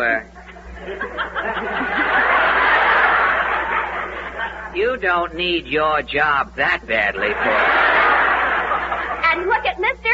Benny. He's always taking girls out. You mean the original Mr. Benny? Mm-hmm. Benny with the light brown toupee? Look, the only thing Benny ever takes out on a moonlit night is his upper plate. What gave you this romance idea, anyway? Well, tomorrow is the first day of spring. Again with spring. That's all we've talked about tonight, spring. We'll have it all worn out. Yes, but you haven't had any romance. Well, how can you inject romance into a program like ours? Look around at the... If somebody would take out a girl, we'd have something romantic to talk about. Do you offhand know of a girl under 70 who would even be seen with anyone on this program? I know just the girl. Who? Olive Fagelson. Olive Fagelson? Yes. Olive would be crazy about you. She's nearsighted. Now, look, Portland, my scamp days are over. The last girl I took out left town and became a nurse with the Confederate Army. Well, then, how about Mr. Goodman? Mr. Goodman? Somebody is calling Goodman? Yes. Then out is popping Goodman, like a jerk in the box. Jerk in the box is right. Mr. Goodman, would you like to meet a lovely girl, Olive Fagelson? No, positively no. And this I am saying in all reluctance. But why? This I can explain briefly in 2 words. What 2 words? Mrs. Goodman. You see, Portland, romance on this program is a dud. Well, and how about Kenny Baker? Oh, you can't get Kenny to go out with a girl. He thinks billing and cooing is a dance team. Why, Kenny even blushes when he passes the YWCA. Well, maybe we can talk Kenny into it. That we is singular, Portland. You can talk Kenny into it. Spring, spring, glorious spring. Open the window and hear the birds sing. Tweet, tweet, tweet, tweet. Hi, kid. Yes, Kenny, there is no season like spring, is there? Oh, boy. The birds twittering. Yeah. The soft, balmy breezes. Yeah. Does something to a man, eh, Kenny? I know just what you mean, F.A. Yes? Makes you want to get out the old kite and fly the tail off of it.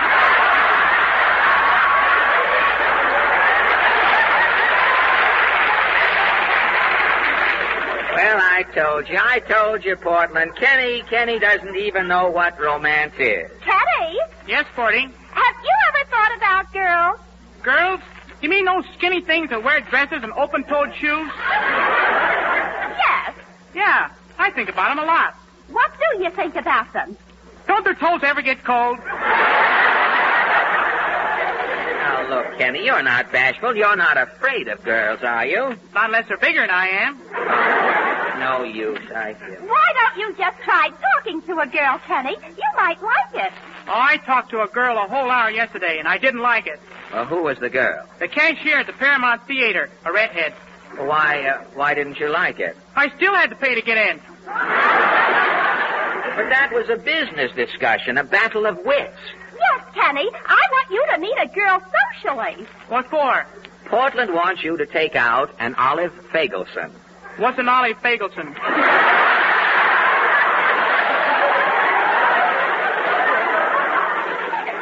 A girl. She is the girl you are to make the date with. What's a date?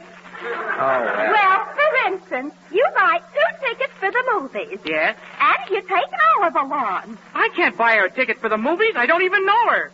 What difference does that make? She might not pay me back. Here's Olive's number, Kenny. Just try talking to her. Yes, I'll dial the number for you But on the phone. I'm liable to get involved with this. Now, don't be such a fraidy cat, Kenny. Something tells me I'm being talked into this. Now, here's the phone. They're ringing the number now. Gosh, F.A., I don't know. Go ahead. Answer the phone. Hello? What's her name? Fagelson. Olive Fagelson. Oh, yes. Hello? Is this the residence of Olive Fagelson? What? My name is Kenny Baker. Yes, I'm working, sure. I make around $15 a week. Sure, I plan on settling down. Kenny, what kind of talk is that? You just met the girl. This is her father. Oh, that's different. I see the connection. Hello? What was that? I should say not. What's the matter, Kenny? He says I'll have to bring her home at 11 o'clock. Well, tell him you will. How can I? I gotta be home by 10 myself. Look, ask for Olive, Kenny, and let's get this romance over with. Hello? Who's this? Oh, you're Olive's mother. I'm Kenny Baker, Mrs. Fagelson. What? Yeah, $15 a week. For Fred Allen. Sure, he pays me every week. He's rich. Wait, I'll ask him. Mr. Allen. What, Kenny? What are you doing tomorrow night? Never mind. Portland, what kind of people are these Fagelsons? Hello? Oh, here's Ollie. Ollie, this is Kenny Baker. Portland asked me to... What? $15 a week. Tell Olive you want to take her to dinner. But I don't want to take her to dinner. Wait a minute. What was that, Olive? Oh, I said I didn't want to take you to dinner. That's no way to talk. Oh, it's too late, F.A. She says she'll come anyway. She'll meet me at Lindy's. Well, all right. Tell her it's okay. Olive, Mr. Allen says it's okay for Lindy's. Oh, hold the wire a minute. Mr. Allen. Yeah? How much is dinner at Lindy's? Well, for two, about $3. $3? Goodbye, Olive. Kenny, you hung up? You bet. $3 is a lot of money just to stuff an olive. Now you...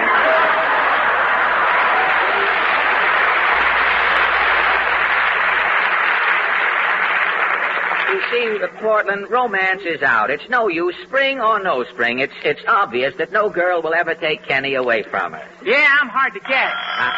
I'll answer it. Hello? No, Olive. What? Well, that's different. We'll have dinner at your house at 8. Okay, sugar. Well, I have heard everything. All right, Olive. Till tomorrow, then. Till we meet again, toujours l'amour. Tut. Oh, boy. Congratulations, Kenny. Spring is here, and today you are a man. Boy, am I in for the time of my life. Say, F.A. Yes, Kenny? Can you lend me a quarter? For your date tomorrow night? Yeah. Olive's kid brother Cecil's going to be there. I get it. You're going to slip Cecil a quarter and send him out to a movie. No. I'm going to slip Olive a quarter and send her out to the movie. Kenny. Cecil's got an electric train with 40 feet of track.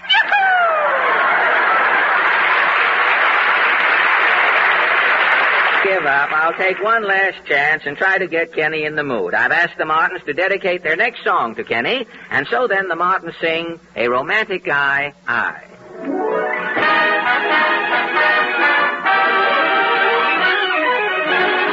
A romantic guy, I. Pale and frantic guy you are. So high in the sky that each passerby must know that love is the reason why. A romantic guy, I. Your romantic kind my way would bring heaven nigh. So why don't you try a romantic guy? A romantic guy. I see the moon at noon. I see bright stars the whole day through. I see a rainbow in each stormy sky as long as I have you. I see the moon at noon. I see red roses in the snow. You kept me soft love, and now I know why I see the moon at noon.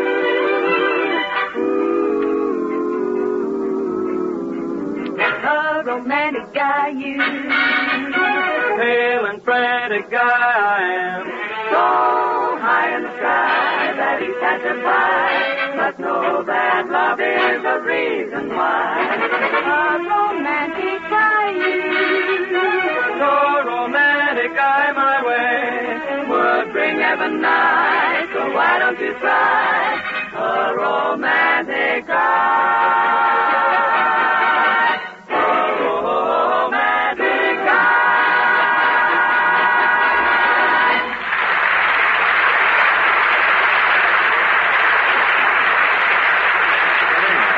And now our special guest of the evening, Miss Francesca Drab.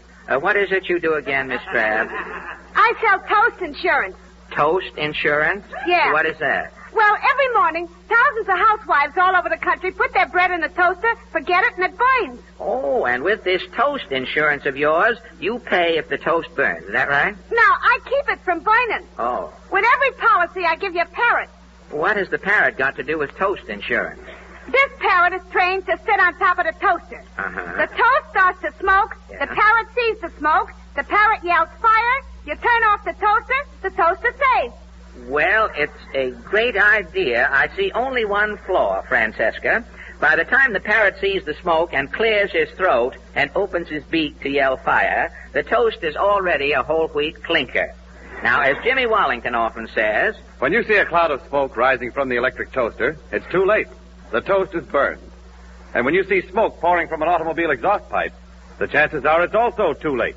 The damage in the form of excessive engine wear may already have taken place, with no help for it except a repair job. Smoke means trouble. So let insulated Haviland motor oil safeguard your engine from excessive wear due to heat, to cold, and to oil impurity. Haviland stands up under the high temperatures developed by modern engines, heat that may break down ordinary oils and accelerate wear. Haviland flows freely in cold weather, helps prevent dry, wearing starts. And Haviland is distilled to remove carbon-forming impurities. Take no chances with smoke and trouble. Change to insulated Haviland at your Texaco dealer.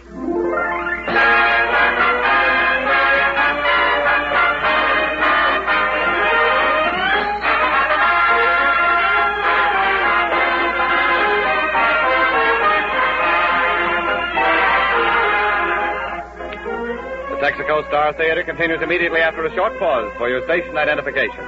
This is the Columbia Broadcasting System.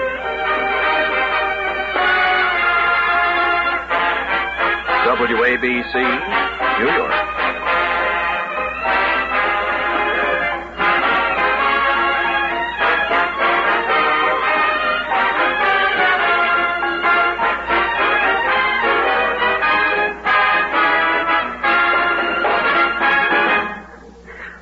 That was...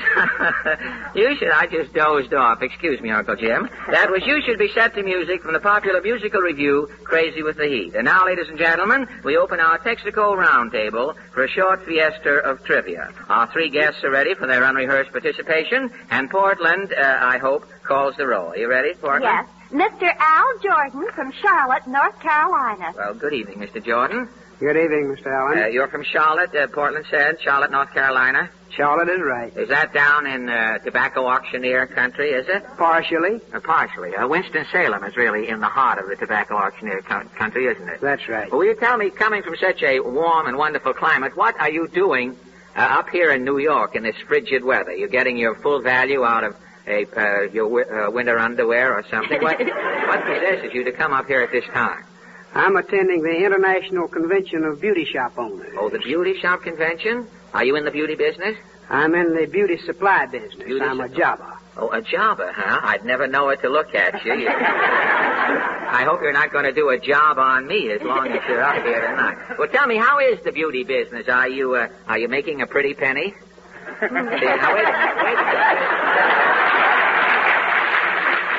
But how is business? Is it good? Very good. Well, tell me, what is the purpose of this convention? Is the convention you fellows get together and look at each other? What is the purpose of it? It's to instruct the beauticians, the shop owners, in the new merchandise method. You all get together and sort of talk things over, huh? Well, beauty That's right. business is a highly specialized business now, isn't it? Yes, sir. They have beauticians, fancy names, cosmeticians, and I saw a sign the other day on Madison Avenue. A manicurist has a sign out. She's a fingertician. But tell me, why with all of the beauty preparations, Mr. Jordan, that you fellas have worked out for women's faces, why is it none of you guys ever get together and invent something that will help men with their faces? Now look at a woman can disguise herself. A man, if he's born with a homely face, is stuck with it. What can he do? He can grow a beard and hide it, or he can shave every day and go around all through life getting laughs. I mean, why don't you fellas work out some preparations for men? Have you given it any thought? Well, we've given that some thought. Well, now that you've seen me tonight, I know you're going to give it a lot more thought. Let me hear from you as soon as you get something worked out. A veil or a mask will do anything. Well, thank you, Mr. Jordan. And now, Portland. Miss Helene Newberg from New York City. Good evening, Miss Newberg. Good evening, Miss Allen. May I ask you, do you work in New York? Or are you in Yes, business? I do. May I ask what type of work? I'm an assistant to an interior decorator. Oh, are you? Do they have assistants, interior decorators? They most certainly do. Must be stuffy in small quarters when you're doing it. But tell me, how does one get to be an interior decorator? Do you go out to Grand Rapids and learn about furniture from the ground up, or how do you do it? Well, that's about it, I guess. You do, huh? Uh-huh. You go to Grand Rapids, and from there you come right back here and go into business. Is it a big business here in New York, interior decorating? Yes, it certainly It is. I know it's very popular out in Hollywood. All the stars have the interior decorators in. Movie style have an interior decorator come in and lay out the plans with the furniture and everything, and then the following week the installment man comes in and carries out the whole idea. But they do a lot of nice work. They have fancy homes. Bing Crosby in his house has neon rat holes. But if I ever get a room and some furniture simultaneously, I'll give you a ring, Miss Newberg. Thank you very much, Miss Allen. Portland. Lieutenant Bernie Lay of Berkeley Springs, West Virginia. Well, Lieutenant, are you in active service, are you? No, I'm on inactive status right now. Oh, are you really? What are you doing in New York, may I ask? I'm here as a guest at Paramount for the world premiere of I Wanted Wings at the Astor next Wednesday. Oh, it opens at the Astor next Wednesday? I Wanted Wings? Yes. I know. That's the way I felt the minute I finished that picture with Benny. I said to myself, if I ever wanted wings, I wanted them at that time. But did you, how are you connected with the picture? Did you write it or direct it or what? I was one of the writers and acted as a technical advisor in the final stages. Oh, of the picture, huh? Yes. Well, I hope that's a good omen going into the Astor. I Wanted Wings. If it chases the dictator out of there, I hope that it presages things to come in the future. Well, thanks a lot, Lieutenant. I'm sorry. I'd like to go into that thoroughly with you and talk over the... were you on the Paramount lot when I was there? Yes, I was working on the picture then. Oh, were you? Well, they worked me mostly at night, you see. We had to come in. I was on the night shift, Benny was on the day shift. If you saw the picture, you know which part was made at night. You really should see the picture with a torch if you want to see me in the picture, Lieutenant. Well, that brings us to our question. And since the Texaco Roundtable's discussions are confined to trivia, tonight we take up a minor matter that concerns barbers and beauty shop operators. So many cartoons have been printed and so many jokes told about barbers, incessant talking, and the tendency of girls working in beauty parlors to disseminate gossip on the job that we'd like to know how the average customer feels about the situation. And so our question tonight is, should a barber or beauty shop operator annoy the customer with small talk in an effort to be sociable, or should the barbers and operators do their work in silence? Now, Mr. Jordan, of course you're in the beauty business, you may be prejudiced, but how do you feel about barbers? Do you like the loquacious type? Yes. You do? You like to have the barber talk to you? Yes. What do you go in the barber shop for? For a haircut or a conversation or just to be sociable? Do you think that the barber doesn't annoy you when he talks? You think he's within his rights? Did you ever hear a barber with a sane viewpoint on what he was talking about? I have to say yes. Oh, well, naturally, I forgot the business you're in. You should really be disqualified at this conference, Mr. Jordan. Well, Miss Newberg, how do you feel about beauty shop operators? Do you think the girls talk too much or have a tendency to spread gossip or talk about their more prominent customers? Well, sometimes it can be very interesting. You... They say you're reading the gossip columns, huh? Uh-huh. You approve of it, then? I most certainly You don't do. just like to go in there. Of course, I imagine with some women, the operators have a hard time getting a word in edgewise. The customer beats them to the conversation. Well, Lieutenant, how do you feel about the talkative barbers? Do you feel that barbers should talk at their work, or should they wait until such a time as the customer shows that he is desirous of having verbal traffic with the barber and then have the barber open up? How do you feel about it? Well, it all depends on whether they use mouthwash. Oh, it all depends on whether they... Well, that's another argument, of course. I was just citing a composite barber who had no features, breath, or anything else. Well, our little round table stands, or sits, rather, apparently undecided. I take pride in the fact that our little discussion tonight has gotten us no place, and I'm sure that windy barbers will be just as windy tomorrow as they were today. And since it probably won't be safe for me to show my face in the barber shop from now on, after bringing up this question, I'm learning to cut my own hair. And on this frugal note, the forum closes, and thank you all for your fine cooperation.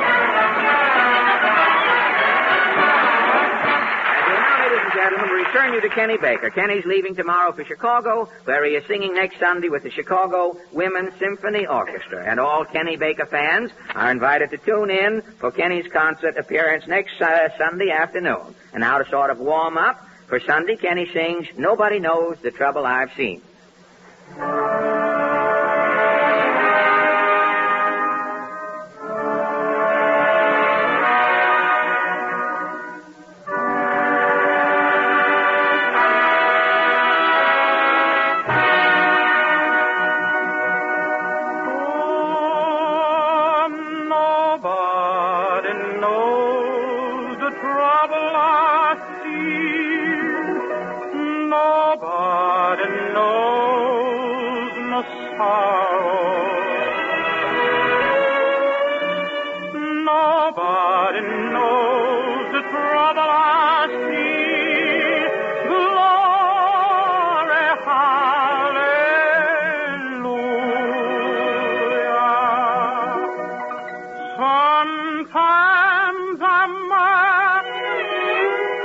Sometimes I'm down. Oh, yes, Lord. Sometimes I'm almost to the ground. Oh, yes, Lord. Oh, nobody knows the trouble I feel. Nobody knows my sorrow. Nobody knows the trouble I feel.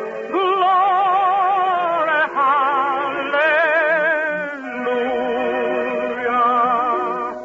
If you get stabbed before I do, oh, yes, Lord. Tell all of my friends I'm coming to. Oh, yes, Lord. Oh, nobody knows the trouble I've seen. Nobody knows my sorrow. Nobody knows the trouble I see. Glory,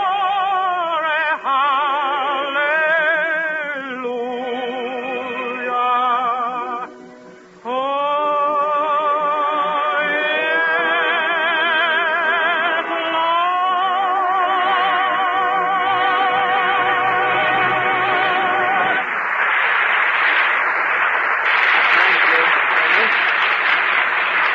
Nobody knows the trouble I've seen either. Pardon me, Mr. Allen. Can I borrow your storm? Borrow my storm, sir? Yeah, I'm Quigley, sound effects man in Studio 3. Well, I don't. We're putting on orphans of the storm. We got the orphans, but the storm machine is busted. Oh, your storm effect doesn't work in Studio 3? Well, not good. You know how a storm ought to sound? Something like this. Woo! Woo! A windstorm. Well, how does your storm sound? Woo!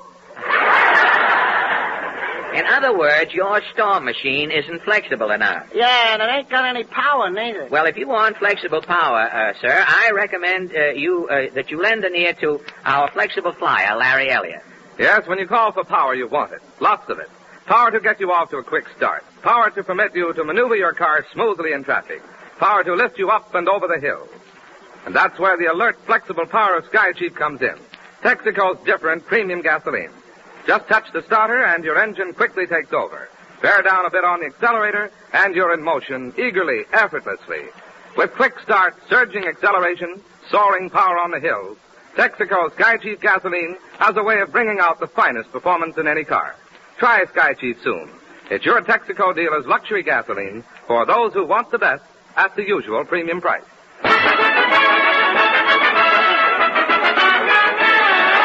And now the Texaco Workshop players pay tribute to the production that has made history in the New York theater, the play that is now in its 8th year on Broadway, Tobacco Road.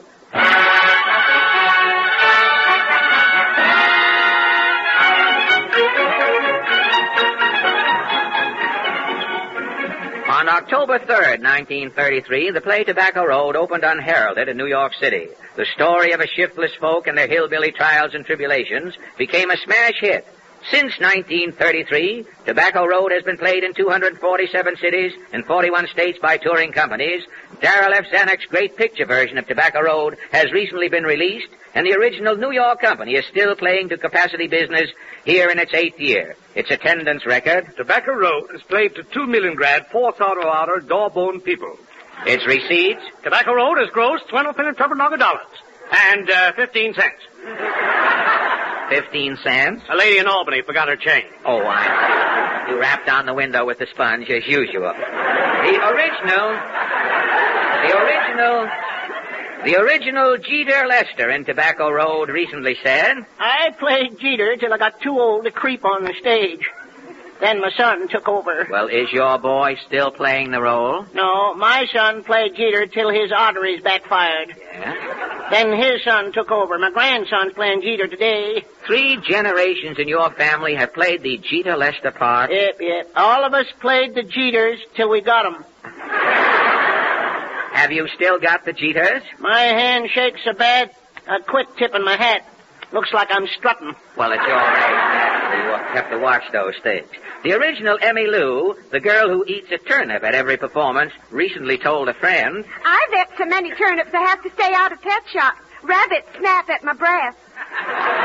And still with its turnip-eating ingenue and its inexhaustible supply of Jeters, Tobacco Road continues to run and set new records in the Broadway theater. Archaeologists predict that this generation will never live to see Tobacco Road close. The sequel to this play, they say, will never be shown in our time. And so then, to forestall this dilemma, tonight the Texaco Workshop players bring you the sequel to Tobacco Road. It's called Nicotine Alley. Music, maestro.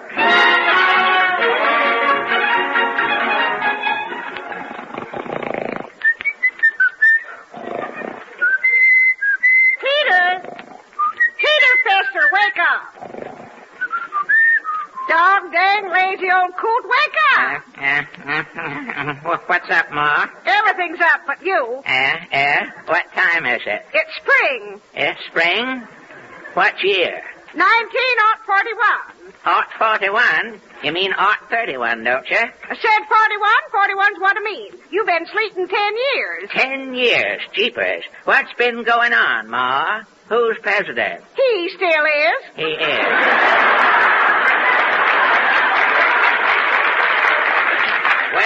Where's Granny Pester? Granny passed on back in 33. Did he? Where's Gramp? Gramp didn't bother coming back. Coming back from where? Cemetery. Gramp was 94 and his shoes was undone.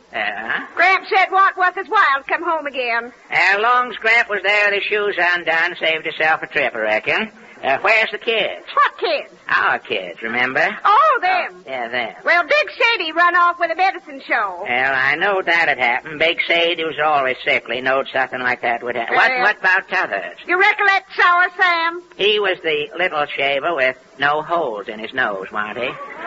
Yeah. Well, Sour Sam joined up with some feller named Ripley. Yeah. What became of t'other boy, the little fella with 8 toes? Oh, that's Burley. Burley, yeah. Burley went west. Got a job stamping out forest fires. Doing well. Well, I reckon I'll get me out of bed, Ma. First thing you better do is take a bath. I'll go out and dam the creek. Now, hold on. I ain't a bathin', Ma. My pa never bathed, and his pa afore him never bathed. And his pa afore's his pa never bathed. And I ain't... Who's to the door? Unlatch and trek in. Tupper Manson. Howdy, Tita. Howdy, Tupper. Howdy, Miss Fester. Yeah, what brings you snooping round, Tupper? There was talk down to the barber shop you was out of bed, Tita. Yeah. I didn't believe it. Just dropped in to make sure. Good day. Darn busybody comes round every 10 years inserting his nose into other folks' affairs. Dirty poke nose. Tupper may be poke nose, but he ain't dirty, Pa. Tupper bat. And I don't bat. Now you know the difference between me and Tupper. Well, you ought to use that there cleaning gadget that salesman left last year. What is it, a squo G? No, looks like a brick. Yeah? There's writing on it, see? Yeah, what's it read there? SOAP, SOAP. SOAP? Yeah. Salesman says this here SOAP cleans you fine. I'll remember that SOAP. Howdy, Ma. Howdy, little Teeter. Hey, who's this here rube, Ma? This here's your pa, little Teeter. No kidding. Don't you know your own pa, son? Oh, I didn't recognize you standing up, Pa. What you been up to, son? You smell of fashette. I've been out of sweet-talking Lovey Hatfield, Ma. Sweet-talking? You ain't gone calico mad, son. Well, I did give Lovey a piggyback down at the old drugstore. Son, you didn't go into that drugstore. Lovey made me, Ma. What went on in that drugstore, son? Out with it. Well, your pa speaking to your son. What went on in that drugstore, that iodoform den? Well, I bought Lovey a Coca-Cola with one straw. We took turns. A son of mine alternating on a Coca-Cola? You only 35, son, and alternating? Alternating, Ma. Alternating. The devil must have been in me, Ma. Tell me the worst, son. Was the Coca-Cola with lime? Pa. The truth, son. Was it with lime? Yes, Pa. Well, you'll have to marry the girl. Ma, we'll get over to Hatfields. Where's my gun? Reed, hold the wedding, Pa. Eating comes before marrying. Maybe Ma's right, son. It's coming on supper time. Go run your arm down the gopher hole, son. We'll have supper. Okay, Pa.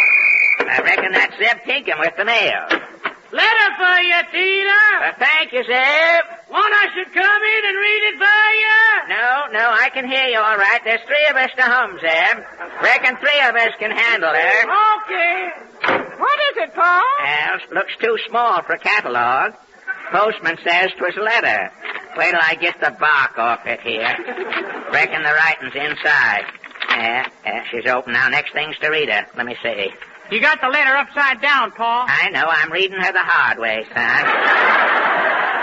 Oh, let me read her, Pa. I can read writing. Okie dokie, son. Here, take over. Checks. It's from the government. The government? What's he want? Says the government wants to buy our land. We've got to get off. Says here the government man will be here today to take over. Whoopee! We can sell the land for money, Pa. I can get new string for my Sunday apron. Whoopee! Money. How am I taking Lovey for another Coke? By jeepers and by creepers. Nobody's buying this land. Us Festers has lived and died on this here land for 200 years. No Fester never bathed, and no Fester never sold no land. By jeepers and by creepers. Steppin', this is that government man. Here's where I get my revenge for Gettysburg. Unlatch and trek in, Yankee. Excuse me, my name's LaGuardia. Which way's the New York Aquarium? What's the aquarium? Well, this is where we're building it. Isn't this Bronx Park? This is Ozark County, Tennessee. On that 6th Avenue subway? No wonder he gets lost. He can't see nothing from under that hat.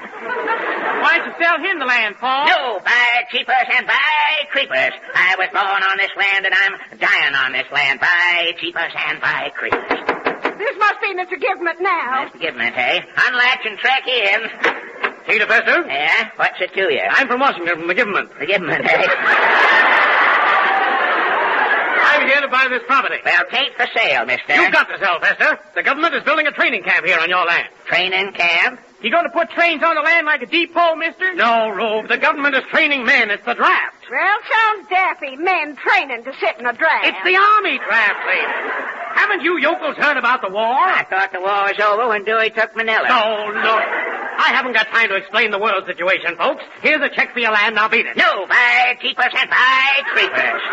Us Festus has been living on this land for 200 years, and we ain't aiming to move. Oh, this farce has gone far enough. If you hillbillies don't get off this land, Mr. Big will put his foot down. Threatening won't get you no place, stranger. I'll hoe-handle you and Mr. Big off the land. Oh, yeah? If you think Mr. Big is joking, I'll just tack this poster on your door here.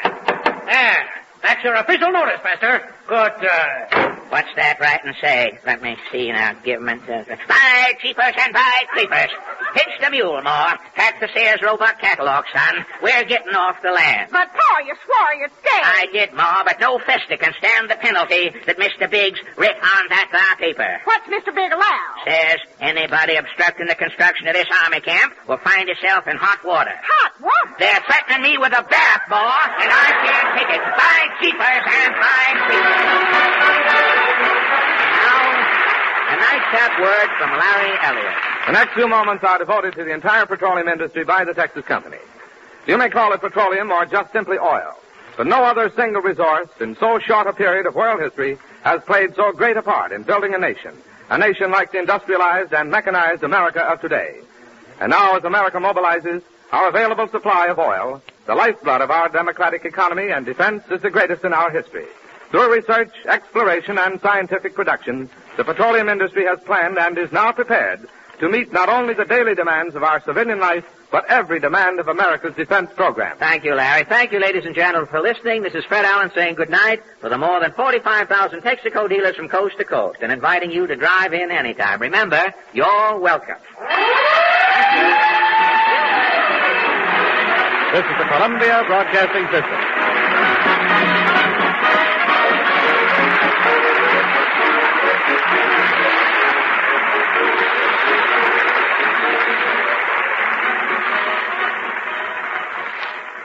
Stay tuned next for the West Coast version of the Texaco Star Theater.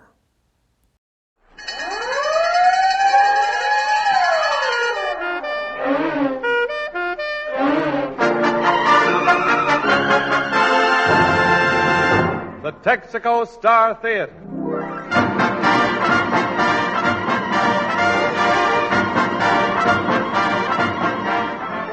The more than 45,000 Texaco dealers from coast to coast welcome you to an hour of mirth and melody. With our star comedian, Fred Allen, Kenny Baker and Portland Hoffa, the Texaco Round Table, the Martins and Al Goodman's Orchestra. It's Texaco time.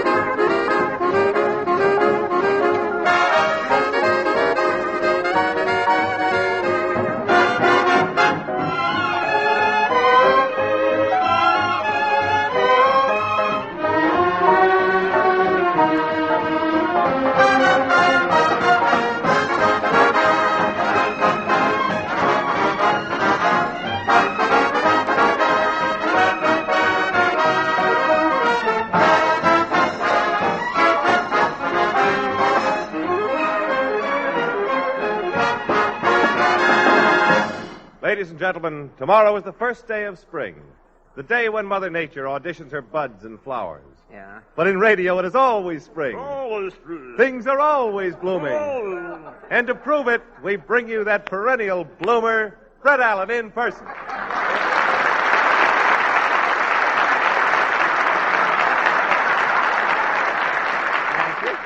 Thank you. I've got to get shorter legs or garters, Jimmy. But thank you, and good evening. How do you get that enthusiasm? Is vitamin B1? Are you up to that? Oh, that's amazing. The buds of... How do you do that? You shouldn't talk through that stash. It's straining your voice, you know. Well, thank you, and good evening, ladies and gentlemen. And thank you, Mr. Equinox Wallington, for that botanical send-off. Ah, spring in old New York. Spring in old New York. Baloney. Mr. Wallington, please, that delicatessen innuendo there. Well, who knows if it is spring here in old New York? Why, signs of spring are everywhere, Jimmy. Trees budding, flowers blossoming, green things shooting up. Green things? Name one green thing you've seen in New York. Why, green things come up out of the sidewalks here, Jimmy. Look in front of any A&P store. Brussels sprouts, spinach, anything you can imagine. Why, everything is green. The front of the Bronx Park Express, I saw it coming uptown tonight. There are 4 pages of greens in the phone book. And I just took a look at that gold cigarette case you gave me for Christmas. Brother, that is as green as a grasshopper's groin. Well, that's beside the point. I still say there's no sign of spring in New York. Well, I am amazed at you, James. The first sign of spring appeared here last week. Remember? Mayor LaGuardia gave the snow 24 hours to get out of town. Of course, the snow didn't get out of town. The thing was finally slushed up, I understand, down there. But you've got to admit that the public did get the drift. Oh, yeah. Got the drift is right.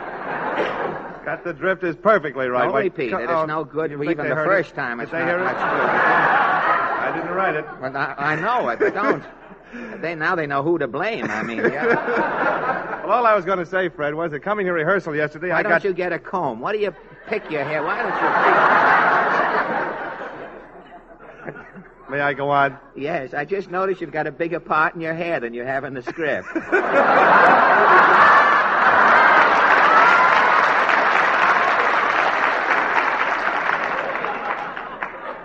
All right. Well, anyway. Yeah.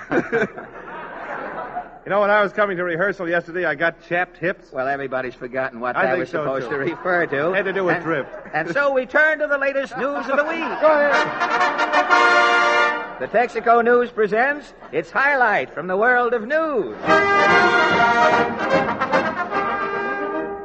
New York City, New York. Bus strike ties up city lines as 3,000 drivers walk out, leaving 900,000 daily bus riders free to sample other forms of conveyance. Strike, now in its second week, started on March 10th. To date, mediation has failed. Early last evening, a bus spokesman said, "The bus companies are sitting tight." Late last night, a union official said, "The bus drivers are sitting tight." At an early hour this morning, John Doe said, "I'm in the subway standing tight."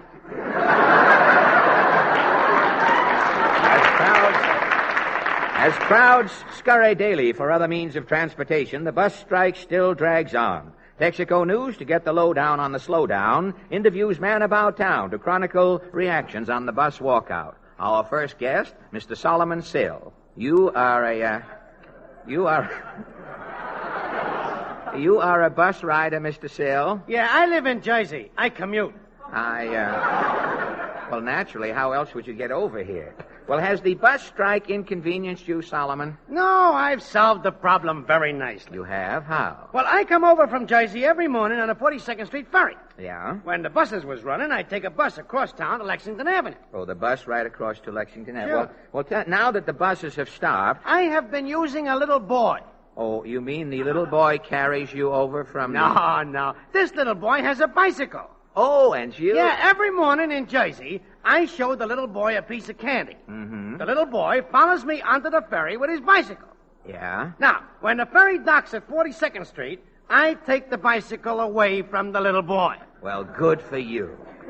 And then I pedal lickety-split to Lexington Avenue, check the bicycle, and go to the office. And at night? My day's work finished, I pedal lickety-split back to the ferry, return the bicycle to the little boy, and we both go back to Jersey. At twilight, a most ingenious arrangement. But tell me, Mr. Sill, what does the little boy do in New York all day? Nothing. He just hangs around the ferry and cries.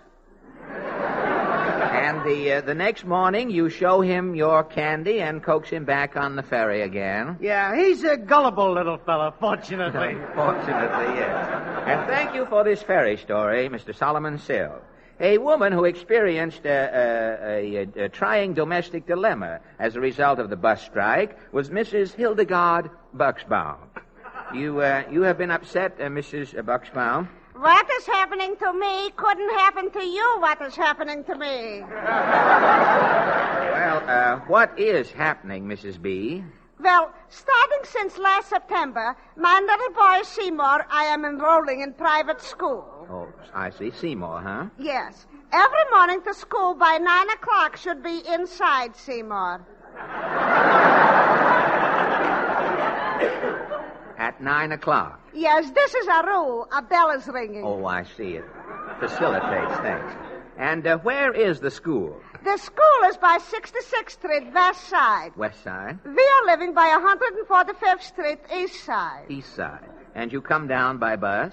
Formerly by bus we are coming, I and Seymour. Well, tell me, how did you get to school after the bus strike? How else? By subway. Well, how on earth could you get from east 145th Street to west 66th Street by subway? Foxy Mrs. Buxbaum, I am doping out a way. Foxy Mrs. Buxbaum. How? First, I'm going to Grand Central downtown. Downtown, huh? Then I'm going to Times Square, crosstown. Crosstown. Then I'm going to 72nd Street, uptown. Uptown. And finally, I'm going to 66th Street, downtown. Downtown. And boom, boom, boom, it is Seymour School. That is a wonderful route. Wonderful, but I am not taking it. Why not? Silly Seymour, that shimps. The trouble that boy is making. What did he do? The first day, I am putting on Seymour the beanie. Uh-huh. And I'm taking him by the ear. Yeah? I'm pushing him under the turnstile. And tally-ho, we are off in the subway. And on your way to school? What school? What, something went wrong? Everything is going wrong. The first change we are making at Grand Central, and I am saying, come, Seymour. Yeah? Stubborn Seymour is not coming. With screaming and stamping, Seymour is holding back. He refused to get off the train? All day long, Seymour is refusing. First, we are in the Bronx. Next, we are in Flatbush, Brooklyn. Then we are in the Bronx again. Next, it is Flatbush again. This is going on incessantly. You couldn't get Seymour off? Till 10 o'clock at night. Finally, Seymour is falling asleep. I am taking him home, the little darling. Well, tell me, Mrs. Buxbaum, why wouldn't Seymour come out of the subway? Well, last summer by Coney Island, Seymour and I am taking in all the rides. Yes? The subway, Seymour thinks, is again the Scenic Railway. The Scenic Railway. This he is enjoying. He is a kiddie. Oh, yes. And you haven't been able to get Seymour back to school since? What school? Home he's staying. He could grow up to be a dope yet. But if he turns out to be a dope in later life... Seymour could make a living on the radio. You are doing bad?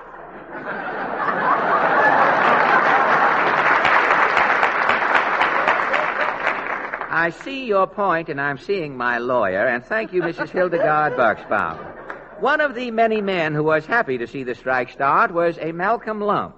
Is that right, Malcolm? Oh, the bus strike sure was a break for us taxi drivers. You've been working hard, have you, Malcolm? I ain't been to bed for 8 nights.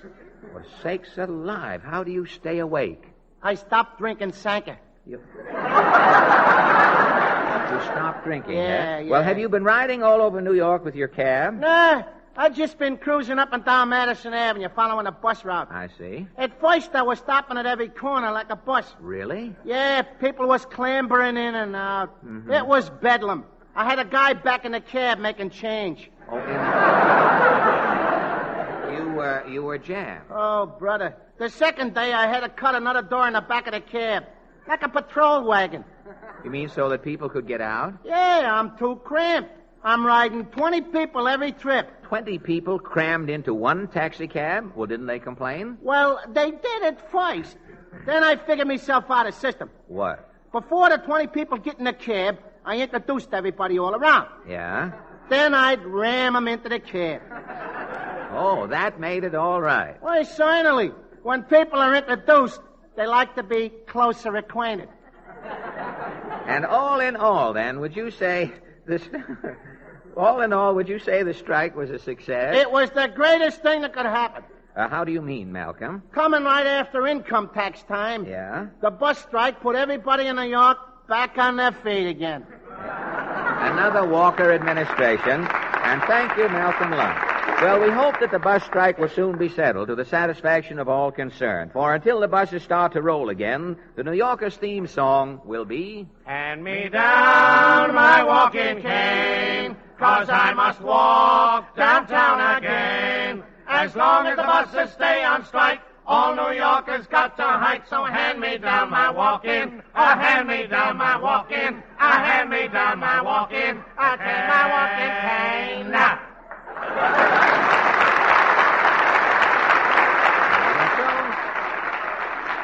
And so we turn from the bus dilemma to an artist whose fans are transported by his melodies. He's Kenny Baker, the young man with a song. And Kenny's first song tonight is It All Comes Back to Me Now.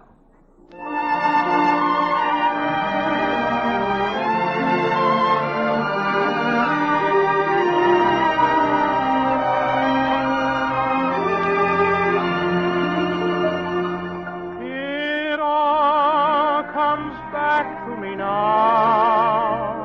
A starry summer sky, a laughing you and I alone. It all comes back to me now. A sea of midnight blue, your face uplifted to my own. We called it a thrill of a moment and blamed the moon up above. We didn't know what the glow meant. We never dreamed it might be love. It all comes back to me now. The love I threw away, and now each lonely night I pray that it will all come back to me someday.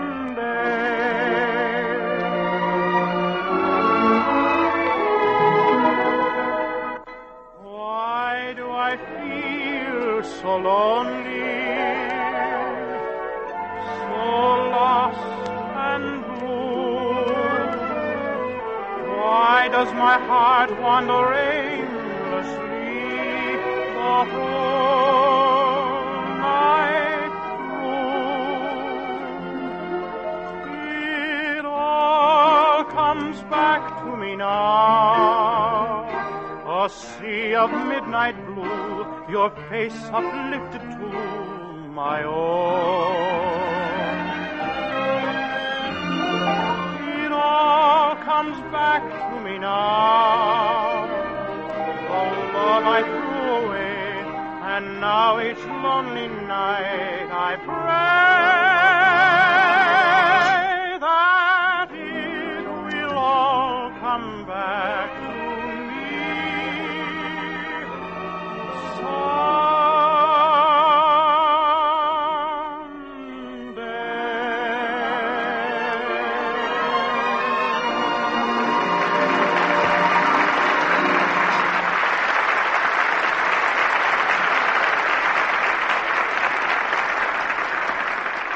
Was the new official theme song for Mr. Morgenthau in the Income Tax Department. It all comes back to me now. Now, ladies and gentlemen, spring officially begins tomorrow evening at 7:21 p.m. And to honor this auspicious occasion, I have composed an ode to spring. Well, what is it called, Fred? Ode to spring. I took a bit of doing, but I worked it out. Ode to spring. Tomorrow at exactly 7:21 p.m., people who look for the first signs of spring will see them. Yes, at exactly 7:21 by the clock. I'm giving a different reading this time, you see. Yes, at exactly 7:21 by the clock, the first crocus will thrust its head through the earth where it is hidden all winter, and robins will fly northward by the flock. So whatever Whatever you are doing tomorrow evening, watch your Boulevard. At 7:21, Spring Spirit, you'll be full of her. How'd you like it, Jimmy?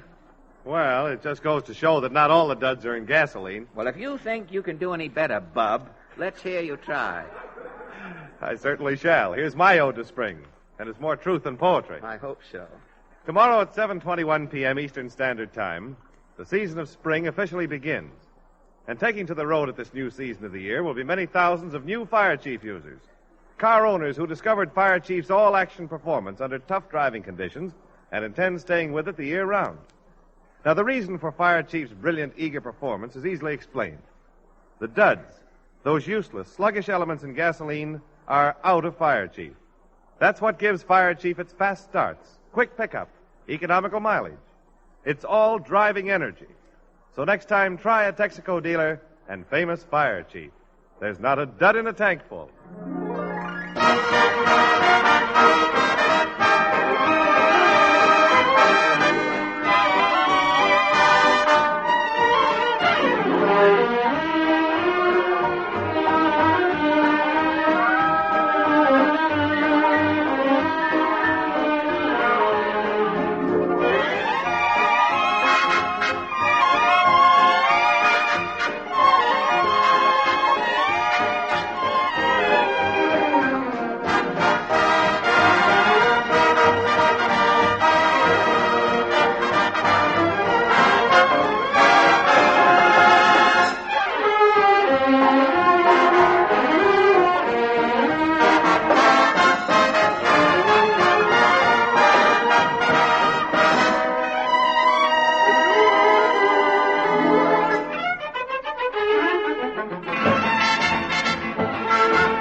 That was Emma Poehler, played by Al Goodman, and his I've Got to Pass Your Horse to Get to My Horse orchestra. The only band in radio playing from racing forms. And consistently finishing out of the money. And now, ladies and gentlemen, hello, Portland. Hello. Well,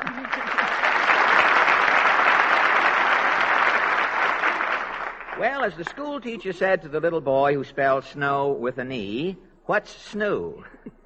That's not bad. I mean, after all, you let a joke like that lay there. What's snoo? S-N-E-W. What's snoo? I mean, let's have it trashed out. Now, either it's a joke or it isn't a joke. But this is no place for jokes, Mr. Allen. Do you know of... You're telling me. Do you know of... I could tell him home and get better results. Do you know of a better place for jokes? This is supposed to be a comedy program, isn't it? Yes, but jokes are old-fashioned. Comedy programs today all go in for romance. What romance? Well, on Bob Hope's program, for instance, he's always in love. Well, Bob Hope is a much younger man, Portland. As men go, he's a boy. But you're prettier. But... Oh, you don't need your job that badly, Portland, do you? And look at Mr. Benny. He's always taking girls out. Oh, Benny with the light brown toupee? Look, the only thing Benny ever takes out on a moonlit night is his upper plate. Got the only upper plate with portable pallet attached. The only one I've ever seen.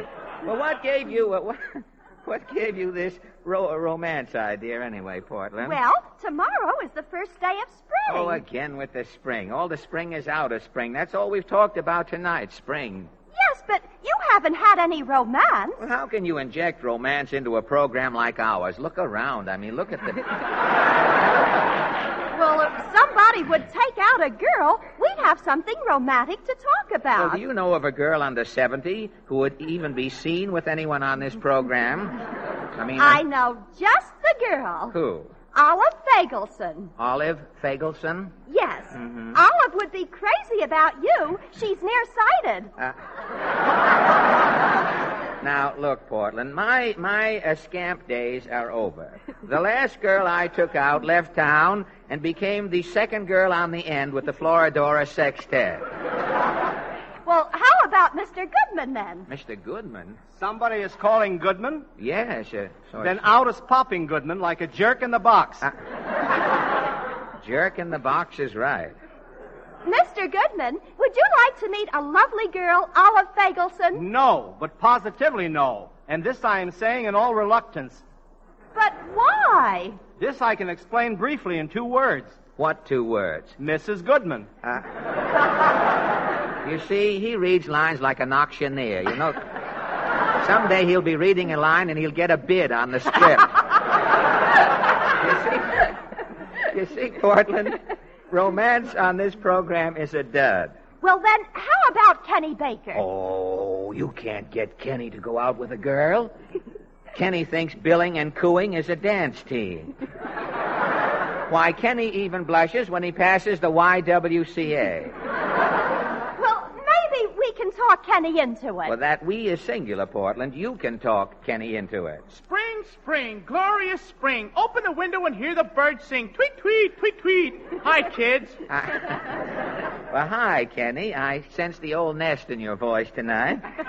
Kenny, there is no season like spring, is there? Oh, boy. Ah, the birds twittering. Yeah. The soft, balmy breezes. Yeah. Does something to a man, hey, Kenny? I know just what you mean, F.A. Yeah? Makes you want to get out the old kite and fly the tail off of it.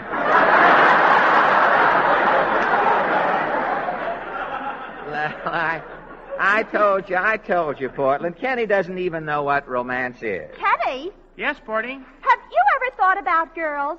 Girls? You mean those skinny things that wear dresses and open-toed shoes? Yes. Yeah, I think about them a lot. What do you think about them? Don't their toes ever get cold? Look, Kenny, don't be so shy. You're not afraid of girls, are you? Not unless they're bigger than I am. Oh, well, it's no use. Why don't you just try talking to a girl, Kenny? You might like it. Oh, I talked to a girl a whole hour yesterday, and I didn't like it. Well, who was the girl? The cashier at the Paramount Theater, a redhead. Well, why didn't you like it? I still had to pay to get in. Well, I know, but that was a business discussion, a bit of a fragment of pleasant bickering, a battle of wits. Yes, Kenny. I want you to meet a girl socially. What for? Portland wants you to take out an Olive Fagelson. What's an Olive Fagelson? It's something like a muffler, only it walks. It's a girl. A girl. She's the girl you're to make a date with. What's a date? Oh, well, she... for instance, you buy 2 tickets for the movies. Yes? And you take Olive along. I can't buy her a ticket for the movies. I don't even know her. Well, what difference does that make? She might not pay me back. Here's Olive's number, Kenny. Just try talking to Look, her. I'll do my part. I'll dial the number for you, Kenny. But, F.A., I'm liable to get involved. Don't be such a fraidy cat. Something tells me I'm being talked into this. Now, here's the phone. They're ringing the other number. Gosh, F.A., I don't know what... Go ahead and answer the phone. Hello? What's her name? Fagelson. Olive Fagelson. Oh, yes. Hello? Is this the residence of Olive Fagelson? What? My name is Kenny Baker. Yes, I'm working, sure. I make around $15 a week. Sure, I plan on settling down. Kenny, what kind of talk is that? You've just met the girl. This is her father. The old Atape, hey? That's different. Hello? What was that? I should say not. What's the matter, Kenny? He says I'll have to bring her home at 11 o'clock. Well, tell him you will. How can I? I gotta be home by 10 myself. Now, look, ask for Olive, Kenny, and let's get this romance over with. Hello? Who's this? Oh, you're Olive's mother. I'm Kenny Baker, Mrs. Fagelson. What? Yeah, $15 a week. For Fred Allen. Sure, he pays me every week. He's rich. Wait, I'll ask him. Mr. Allen. What, Kenny? What are you doing tomorrow night? Never mind what Portland, what kind of people are these Fagelsons? Hello? Here's Olive. Oh, good. Olive, this is Kenny Baker. Portland asked me to... What? $15 a week. Tell Olive you want to take her to dinner. But I don't want to take her to dinner. Wait a minute. What was that, Olive? Oh, I said I didn't want to take you to dinner. Kenny, that's no way to talk. It's too late, F.A. She says she'll come anyway. She'll meet me at Lindy's. Well, tell her it's okay. Olive, Mr. Allen says it's okay for Lindy's. Hold the wire. Mr. Allen. Yeah? How much is dinner at Lindy's? For two, about $3. $3? Yeah. Goodbye, Olive. Kenny, you hung up. You bet. $3 is a lot of money just to stuff an olive.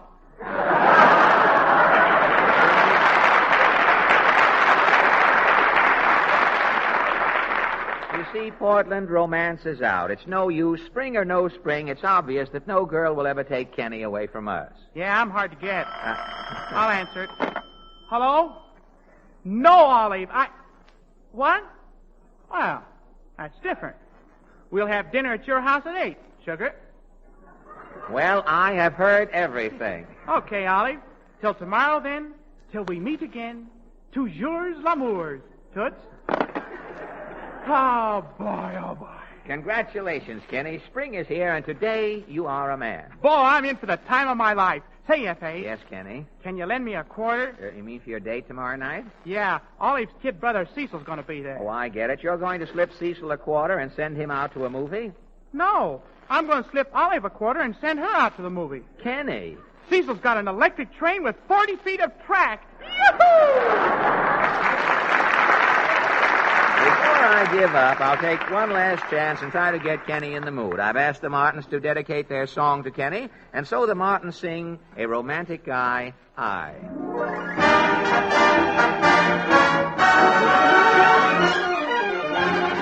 A romantic guy, I. Pale and frantic guy you are, so high in the sky that each passerby must know that love is the reason why. A romantic guy, I. Your romantic guy my way would bring heaven nigh, so why don't you try a romantic guy? A romantic guy, I. See the moon at noon, I see bright stars the whole day through. I see a rainbow in each stormy sky, as long as I have you. I see the moon at noon, I see red roses in the snow. You kept each spell of love, and now I know why I see the moon at noon. Ooh, a romantic guy you. Pale and frantic guy I am, so high in the sky that each passerby must know that love is the reason why. A romantic guy you. No romantic guy my way would bring heaven nigh, so why don't you try a romantic guy? A romantic guy.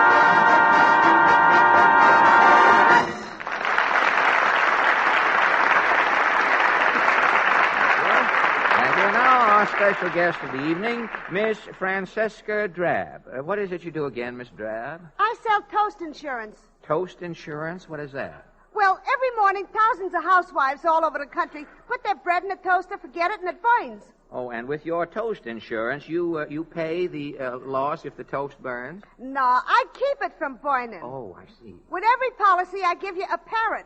A parrot? Well, what has a parrot got to do with the toast insurance? The parrot is trained to sit on top of the toaster. Yeah? The toast starts to smoke. The parrot sees the smoke. The parrot yells fire. You turn off the toaster's saved. Well, it is a marvelous idea. I see just one tiny flaw, Francesca. By the time the parrot sees the smoke and clears his beak to yell fire, the toast is apt to be a whole wheat clinker. As Jimmy Wallington often says, when you see a cloud of smoke rising from the electric toaster, it's too late. The toast is burned. And when you see smoke pouring from an automobile exhaust pipe, the chances are it's also too late. The damage in the form of excessive engine wear may already have taken place, with no help for it except a repair job. Smoke means trouble.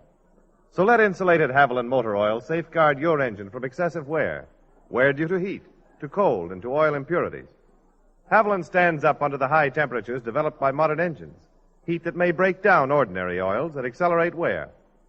Haviland flows freely in cold weather, helps prevent dry, wearing starts. And Haviland is distilled to remove carbon-forming impurities. Take no chances with smoke and trouble. Change to insulated Haviland at your Texaco dealer.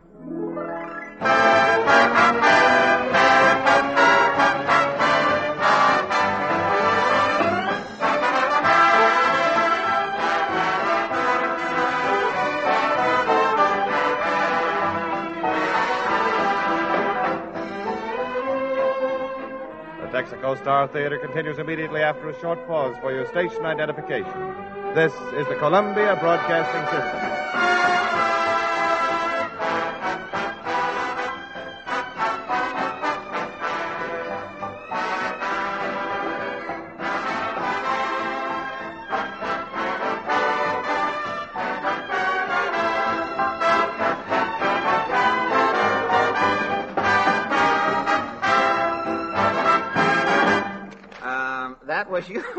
You should be set to music from the popular musical review, Crazy with the Heat. And now, ladies and gentlemen, we open our Texaco roundtable for a short fiesta of trivia. Our three guests are ready for their unrehearsed participation, and Portland calls the roll. If you will, Portland, please. Yes, Mr. Al Jordan of Charlotte, North Carolina. Well, good evening, Mr. Jordan. Good evening, Mr. Allen. How do you like our New York weather that you've been sampling now that you're up here? Rough. It's a little rough, huh? I'm having a new piece of sailcloth put in the back of my coat. I have to tack to get across the street, and I may as well have sailcloth in the... But tell me, what are you doing in New York, may I ask?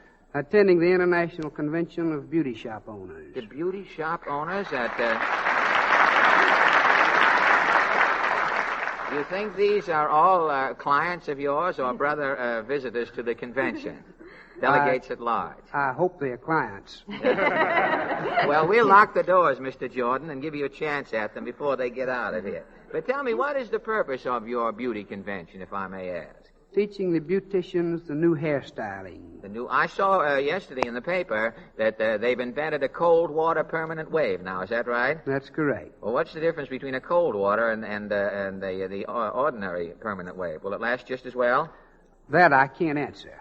Well, that remains to be seen. That's right. Well, I wanted to ask you, are the women in this country more beauty conscious than they are elsewhere, do you think? Spend more money on beauty preparations? I think so. Well, what would you say would be the average woman's expenditure on her face per week? I mean, a woman who goes to beauty parlor once a week. That's hard to say, but... It depends on the woman, huh? Yes. Or the husband of the woman. or whether she belongs to a bridge club. Well, would you say $2 or $3 a week? Is that too much? No, that isn't enough. It is... Well, I mean, not for business, not for your purposes. But would you say $4 a week? Around $4 Around $4 a week. Well, at the end of a year, a woman has spent $200 for the upkeep on her face, hasn't she? For the same amount of money, she could... For the same amount of money, she could own a melodeon and go around on the old Red Path Chautauqua circuit giving concerts. Well, who would you say, Mr. Jordan, is really responsible for the great start and the growth of the beauty business, the real start of it? Who would you say? Have you any idea? I would say Mr. Joe Byrne and Miss Margaret Leonard. Well, who are they, may I ask? They are directors of the International. Thank you. Thank you, Miss Byrne and Mr. Leonard. You think they are greatly responsible for it? Well, I would say that the beauty business today owes its present healthy status to the man who invented the first mirror. Because if the first woman hadn't looked in the first mirror and seen how she looked, she would never have known that she needed a beauty treatment, and it wouldn't have gone on down through the ages. So I think really the man who invented the first mirror, and fortunately I have never looked in one since Mr. Goodman wears his blue serge every Wednesday. And thank you, Mr. Jordan. Now, Portland. Miss Helene Newberg from New York City. Well, good evening, Miss Newberg. Good evening, Miss Dowd. May I ask your business? Do you work in New York? Are you active here? Yes, I am. May I ask you what you do? I'm assistant to an interior decorator. An assistant to an interior decorator, That's right. huh? Well, what are your actual duties? Are you right in there punching, too, on the interior? Interior decorating, that's a form of... an interior decorator is really a Rembrandt with furniture, isn't it? What are your duties? Do you help lug around the furniture until I should say not. Oh, you don't? I will certainly You do sit not. back and do the brain work? Mm-hmm. Well, tell me, is interior decorating is it a big business here in the East? Yes, very much so. It is, huh? I know out in Hollywood there seem to be scads of interior decorators. No, I really mean that. They have some wonderful homes out there. They have those movie stars. We'll get an interior decorator in to plan all these things, and then the next week they'll have the furniture come in, and the following week the installment collector will come in and carry out the plans and the furniture, and it works out very well. I know Bing Crosby out there has neon termite holes. It's very attractive. You come up at night, you see these little...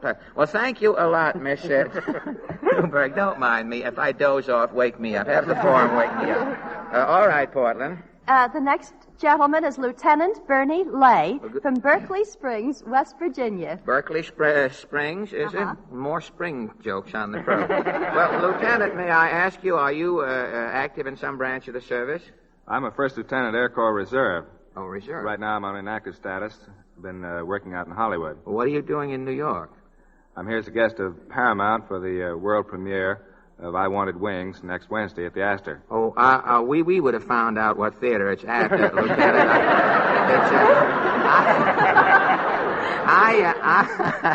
I Wanted Wings is the name of the picture. You're going to have a big Hollywood opening with the lights and all that sort of stuff. Well, this will be the first opening here in New York, and a private showing at Randolph Field. Oh, of the picture. Are they going to have the big lights outside and everything next Wednesday when it opens? They haven't told me about that. They haven't. Well, I saw a fella out here. It's getting the Hollywood system is catching on around here. A fella opened a hamburger stand over on 9th Avenue, and he had the thing. He couldn't afford the lights, but he set fire to his sleeves and was doing that. Worked out very well. Well, that brings... will probably top us. The what? The hamburger stand will probably top us. Well, nobody got in. They were so busy putting out the man who owned the place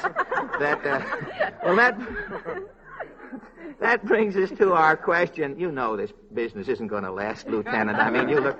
Well, that brings us to our question. And since the Texaco Roundtable's discussions are confined to trivia, tonight we take up a minor matter that concerns barbers and beauty shop operators. So many cartoons have been printed and so many jokes told about barbers incessantly talking and the tendency of girls working in beauty parlors to disseminate gossip on the job that we'd like to know how the average customer feels about this situation. And so then our question tonight is, should a barber or beauty shop operator annoy the customer with small talk in an effort to be sociable, or should the barbers and the operators just do their work in silence? Now, Mr. Jordan, how do you feel? Do you favor the barber with sound or the old silent barber? I favor the one with sound. You like to have a little conversation along with your singe and your hair work? Yes. Well, of course, you're in the beauty business. That's really an unfair question to ask you. You have us there right from the start. Miss Newberg, how do you feel about beauty shop operators? Do you feel that the girls should gossip about their clients or regale the people they're waiting on with small talk? I most certainly do. You do? Mm-hmm. You like to have the girls talk to you when you go in there? Uh-huh. Why? You pick up a little gossip, do you? That's Why, you won't pick up anything you can't read in a column the next day. Sometimes you do. Huh? Do you really? It doesn't show up in the... Where is your beauty shop, may I ask? In other words, you and Mr. Jordan both. Well, if you were a man and went into a barber shop, would you favor, as Mr. Jordan does, the barber with sound?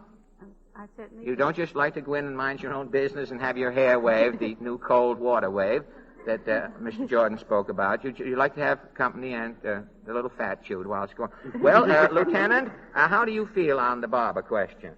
Well, I have nothing against the loquacious barber. They only get 35 cents, and look what Well, wait Benny, a minute. look What Benny kind gets. of shops do you go to now? Wait a minute. Now, Lieutenant. Well, of course, being a writer, as all Hollywood writers, eventually it starts to show in the scalp, and probably you only have 35 cents worth of hair on there. But do you really think that the barber should, or should the barber wait until the customer invites him to participate in a dialogue or a little conversation? You think the barber should just launch into it ad libitum? I think he's entitled to talk for 35 cents. Look what Benny gets. Well, I know, but for 35 cents in Hollywood, look what you get. Benny, 3 features, a Mickey Mouse, and a boiled dinner. Well, thanks a lot, Lieutenant. Our round table stands, unfortunately, we've just whipped this out. We haven't thrashed this question out. We've just whipped it out a little. But our round table stands, or rather sits, thanks to fatigue, and I take pride in the fact that our little discussion tonight has gotten us absolutely no place. I have witnesses here to prove it, and I'm sure that windy tonsorial artists will be just as windy on the morrow as they were today, and since it probably won't be safe for me to show my face in the barber shop from now on, after bringing up this question, I am learning to cut my own hair. And on this frugal note, thank you, Mr. Jordan, Miss Newberg, Lieutenant.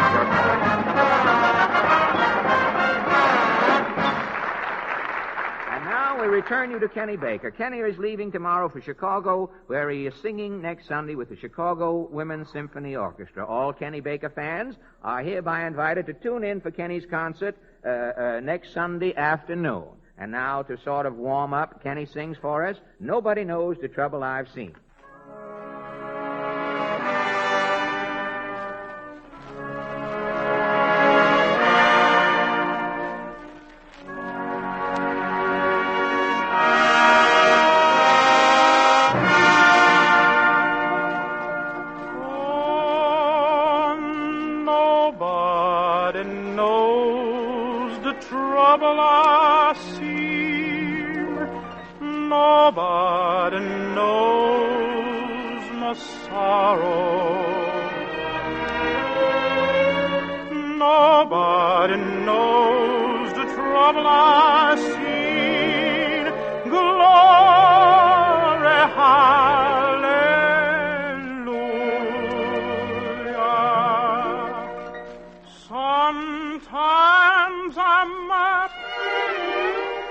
Sometimes I'm down.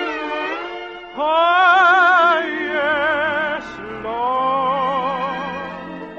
Sometimes I'm almost to the ground.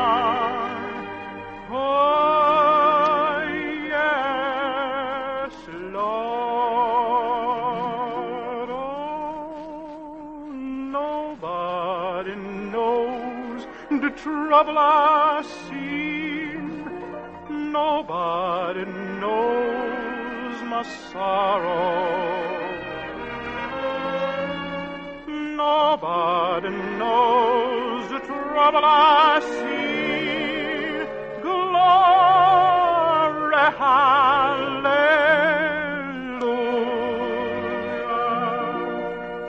If you get stabbed before I do, oh, yes, Lord, tell all of my friends I'm a-coming too.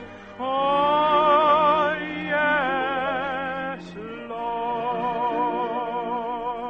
Oh, nobody knows the trouble I've seen. Nobody knows my sorrow. Nobody knows the trouble I see.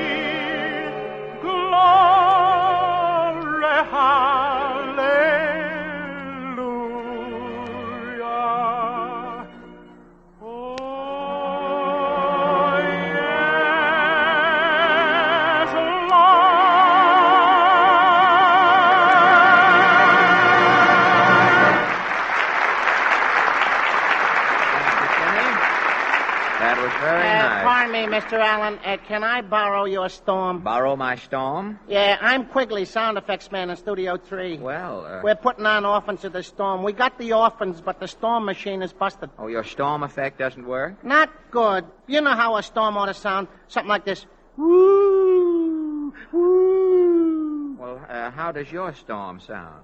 Woo! In other words, your storm machine isn't flexible enough. Yeah, and it ain't got any power, neither. Well, if you want flexible power, I recommend you to lend an ear to our flexible flyer, Mr. Larry Elliott. Mr. Elliott, Mr. Sound Technician. Yes, when you call for power, you want it. Lots of it. Power to get you off to a quick start. Power to permit you to maneuver your car smoothly in traffic. Power to lift you up and over the hills. And that's where the alert, flexible power of Sky Chief comes in. Texaco's different premium gasoline. Just touch the starter and your engine quickly takes over. Bear down a bit on the accelerator and you're in motion eagerly, effortlessly. With quick start, surging acceleration, soaring power on the hills, Texaco Sky Chief gasoline has a way of bringing out the finest performance in any car. Try Sky Chief soon. It's your Texaco dealer's luxury gasoline for those who want the best at the usual premium price. And now the Texaco Workshop players pay tribute to the production that has made history in the New York theater. The play that is now in its 8th year on Broadway, Tobacco Road.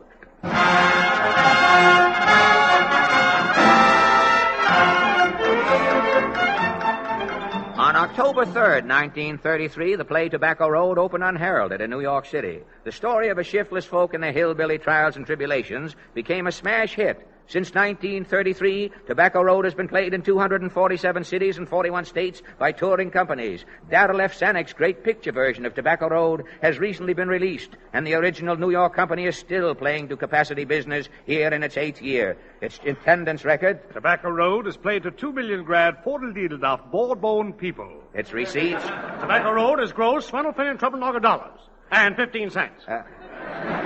15 cents? A lady in Albany forgot her change. Oh, I see. You rapped on the window with a sponge, I hope. And still, Tobacco Road runs on. Archaeologists predict that this generation will never live to see Tobacco Road close. The sequel to this play, they say, will never be shown in our time. To forestall this dilemma, then, tonight the Texaco Workshop players bring you the sequel to Tobacco Road. It's called Nicotine Alley. Music, maestro.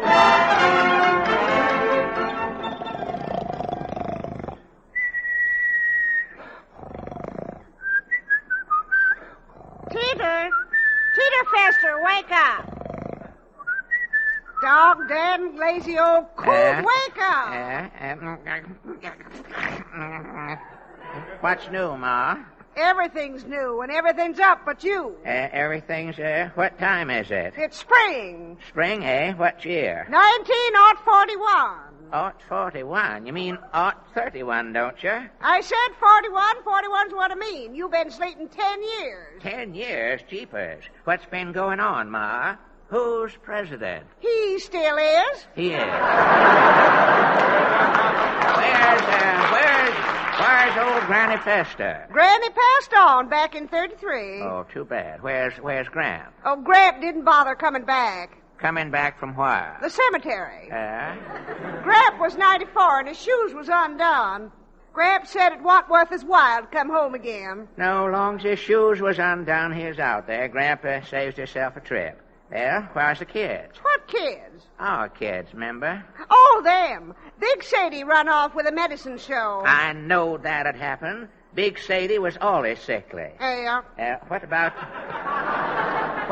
t'others? You recollect Sour Sam? Sour Sam. Let me see. He was the little shaver with no holes in his nose. Yeah. Yeah. Well, Sour Sam joined up with some feller named Ripley. What become of t'other boy? The husky one with 8 toes. Oh, that would be Burley. Burley with 8 toes, 7 on the left foot. Yeah. Yeah. Burley went west. Got a job stamping out forest fires. Yeah, doing mighty well, I guess. Professional hot footer. Well, reckon I'll get me out of bed. First thing you better do is take a bath. I'll go out and dam the creek. Hold on. Now, I ain't a bathin', Ma. My pa never bathed, and his pa afore him never bathed, and his pa afore his pa never bathed. And who's to the door? Unlatch and track in. Tupper Manson. Howdy, Teeter. Howdy, Miss Howdy, Fester. Tupper. What brings you calling, Tupper? Well, there was talk down at the barber shop you was out of bed, Teeter. Yep, I'm out. I didn't believe it. Just dropped in to make sure. Goodbye. Darn busybody, coming round every 10 years, put his nose into other folks' affairs. Dirty poke nose. Tupper may be a poke nose, but he ain't dirty, Paul. Tupper bad. And I don't bath. Now you know the difference between me and Tupper. Well, just same, you ought to use that there cleaning gadget that salesman left last year. What is it, a Squad J? No, looks like a brick. Brick? There's writing on it. Yeah. See? What's it read? SOAP. SOAP. SOAP? Yeah, salesman says this SOAP cleans you fine. SOAP, I'll make a note of that. Howdy, Ma. Howdy, little Teeter.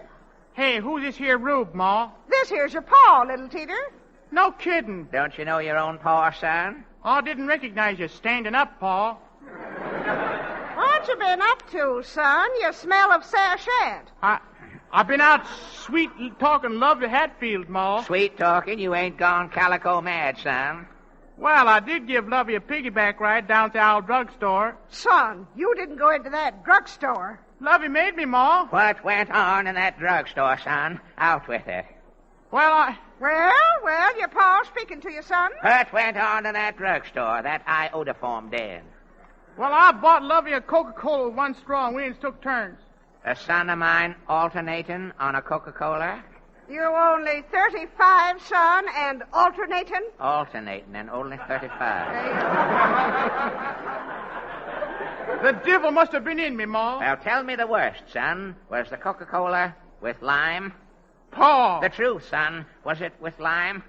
Yes, Pa. Then you'll have to marry the girl. Get your shawl on, Ma. We'll get over to Hatfield's. Where's my shotgun? Hold the wedding, Pa. Eating comes afore marrying. Yeah, maybe your ma's right, son. Coming on supper time. You go run your arm down the gopher hole. We'll have supper. Okay, Pa. I reckon this is Zeb Tinkham with the mail. Letter for you, Teeter. Thank you, Zeb. Want I should come in and read it for you? No, there's 3 of us to hum, Zeb. Reckon 3 of us can handle her. Okay. What is it, Paul? Look at it. It's too small for a catalog. Postman says 'twas a letter. Well, wait till I get the bark off her. Reckon the writing's inside. There she's open. Next thing now's to read her. Let me see. You got the letter upside down, Pa. I know. I'm reading her the hard way, son. Let me read her, Pa. I can read writing. Okie baby dokey, son. Here, give her a go. Shucks. It's from the government. The government? What's he want? Says the government wants to buy our land. We ain't got to get off. Says the government man will be here today to take over. Whoopee! We can sell the land for money, Paul. I can get a new string for my Sunday apron. Whoopee! Money. How am I taking Lovey for another Coke? By jeepers and by creepers, nobody's buying this land. Us Festus has lived and died on this here land for 200 years. No Festa never bathed, and no Festa never sold no land. By jeepers and by creepers. If this is that government man, here's where I get my revenge for Gibbysburg. Unlatch and trek in, Yankee. Hey, excuse me. My name's LaGuardia. Which way is the new aquarium?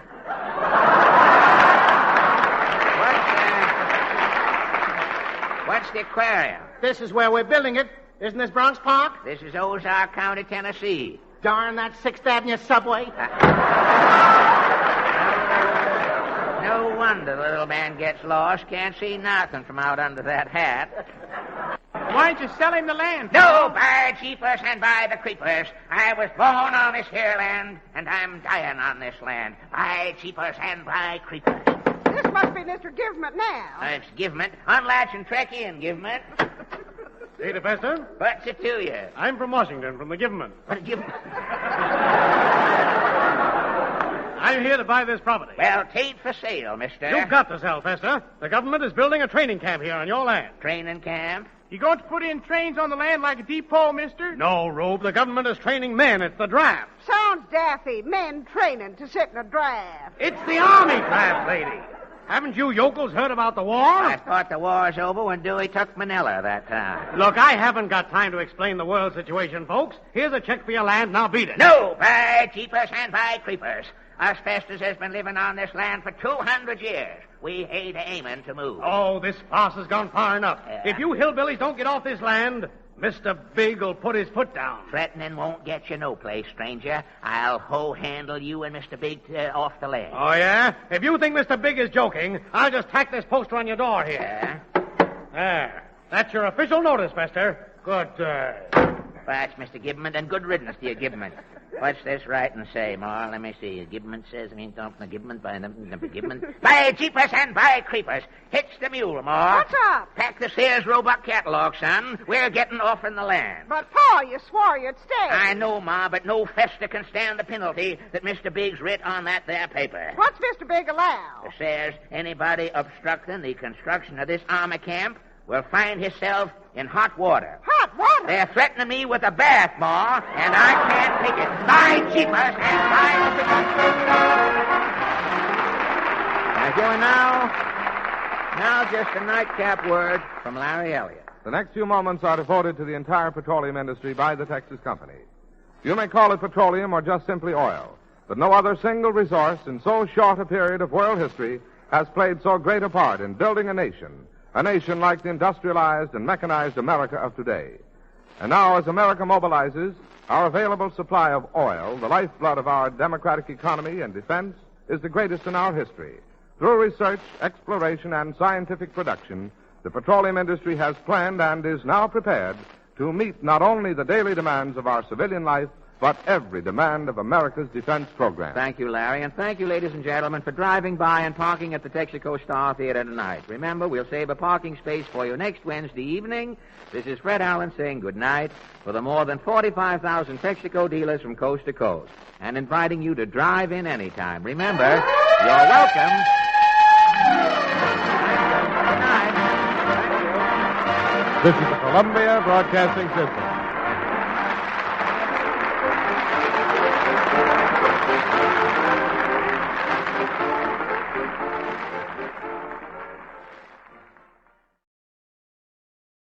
Well, that's the way it was on March 19th, 1941. I'm Henry Chop, your host. I'll tell you what we have coming up representing March 20th, 1941 in just a little bit. If you enjoy the content on this channel, not only subscribe, but please donate to its upkeep. Because of the vintage old-time radio, films, and music that we feature, this channel does not qualify for YouTube monetization. Help motivate us to keep posting this wonderful content and seeking out more. We'd like to think that this channel is more interesting than any other nostalgia channel of a similar type. Help us keep going by donating. In the description section of this video, you will find a secure link to PayPal. Any little bit helps. Thank you for your support. If you love old-time radio, film, and music, don't forget to subscribe to this channel and click on the bell icon to get notifications as to when a new upload will premiere. If you are interested in World War II as much as I am, check out our other channel, the World War II newspaper channel. Expand the description section to this video and you will see a link that will take you there. Now, I'd suggest listening to the latest upload to decide if it's your thing. Over there, you will hear the Chicago Tribune read to you for between 90 minutes to 2 hours. You will get a much more detailed look about what it was like to actually live through World War II than I can give you just by sharing radio broadcasts. You will not only hear detailed news of the big battles and historical events, you will hear trivial facts about the war. You will hear news from the United States home front from the early stages of U.S. mobilization and war protests to Pearl Harbor and the ramping up of the war machine to the final victories and reconversion. You will hear every facet of American life change forever. Let me just give you a quick reminder that I did run a new newspaper program last night or yesterday afternoon. So if you want to go check that out, do so. Now let me tell you what we have coming up tomorrow representing March 20th, 1941. But we do have we do have an hour and 45 minutes worth of vintage radio broadcasts, and one of them is a newscast, and another one is an hour-long craft music hall starring Bing Crosby. And then we have Rudy Valley's Seal Test program, and his guest is Marjorie Rambo. Until then, I'm Henry Chop, your host. Let's turn off this old tube radio. That's our time machine. Good night. God bless. This changing world, this changing scene, where is it taking us? What does it mean? As long as we're certain of each other, we know we don't have to be afraid. These changing times we rise above. We have no time for them. We have our love, and love is the only thing that still remains the same through all this change.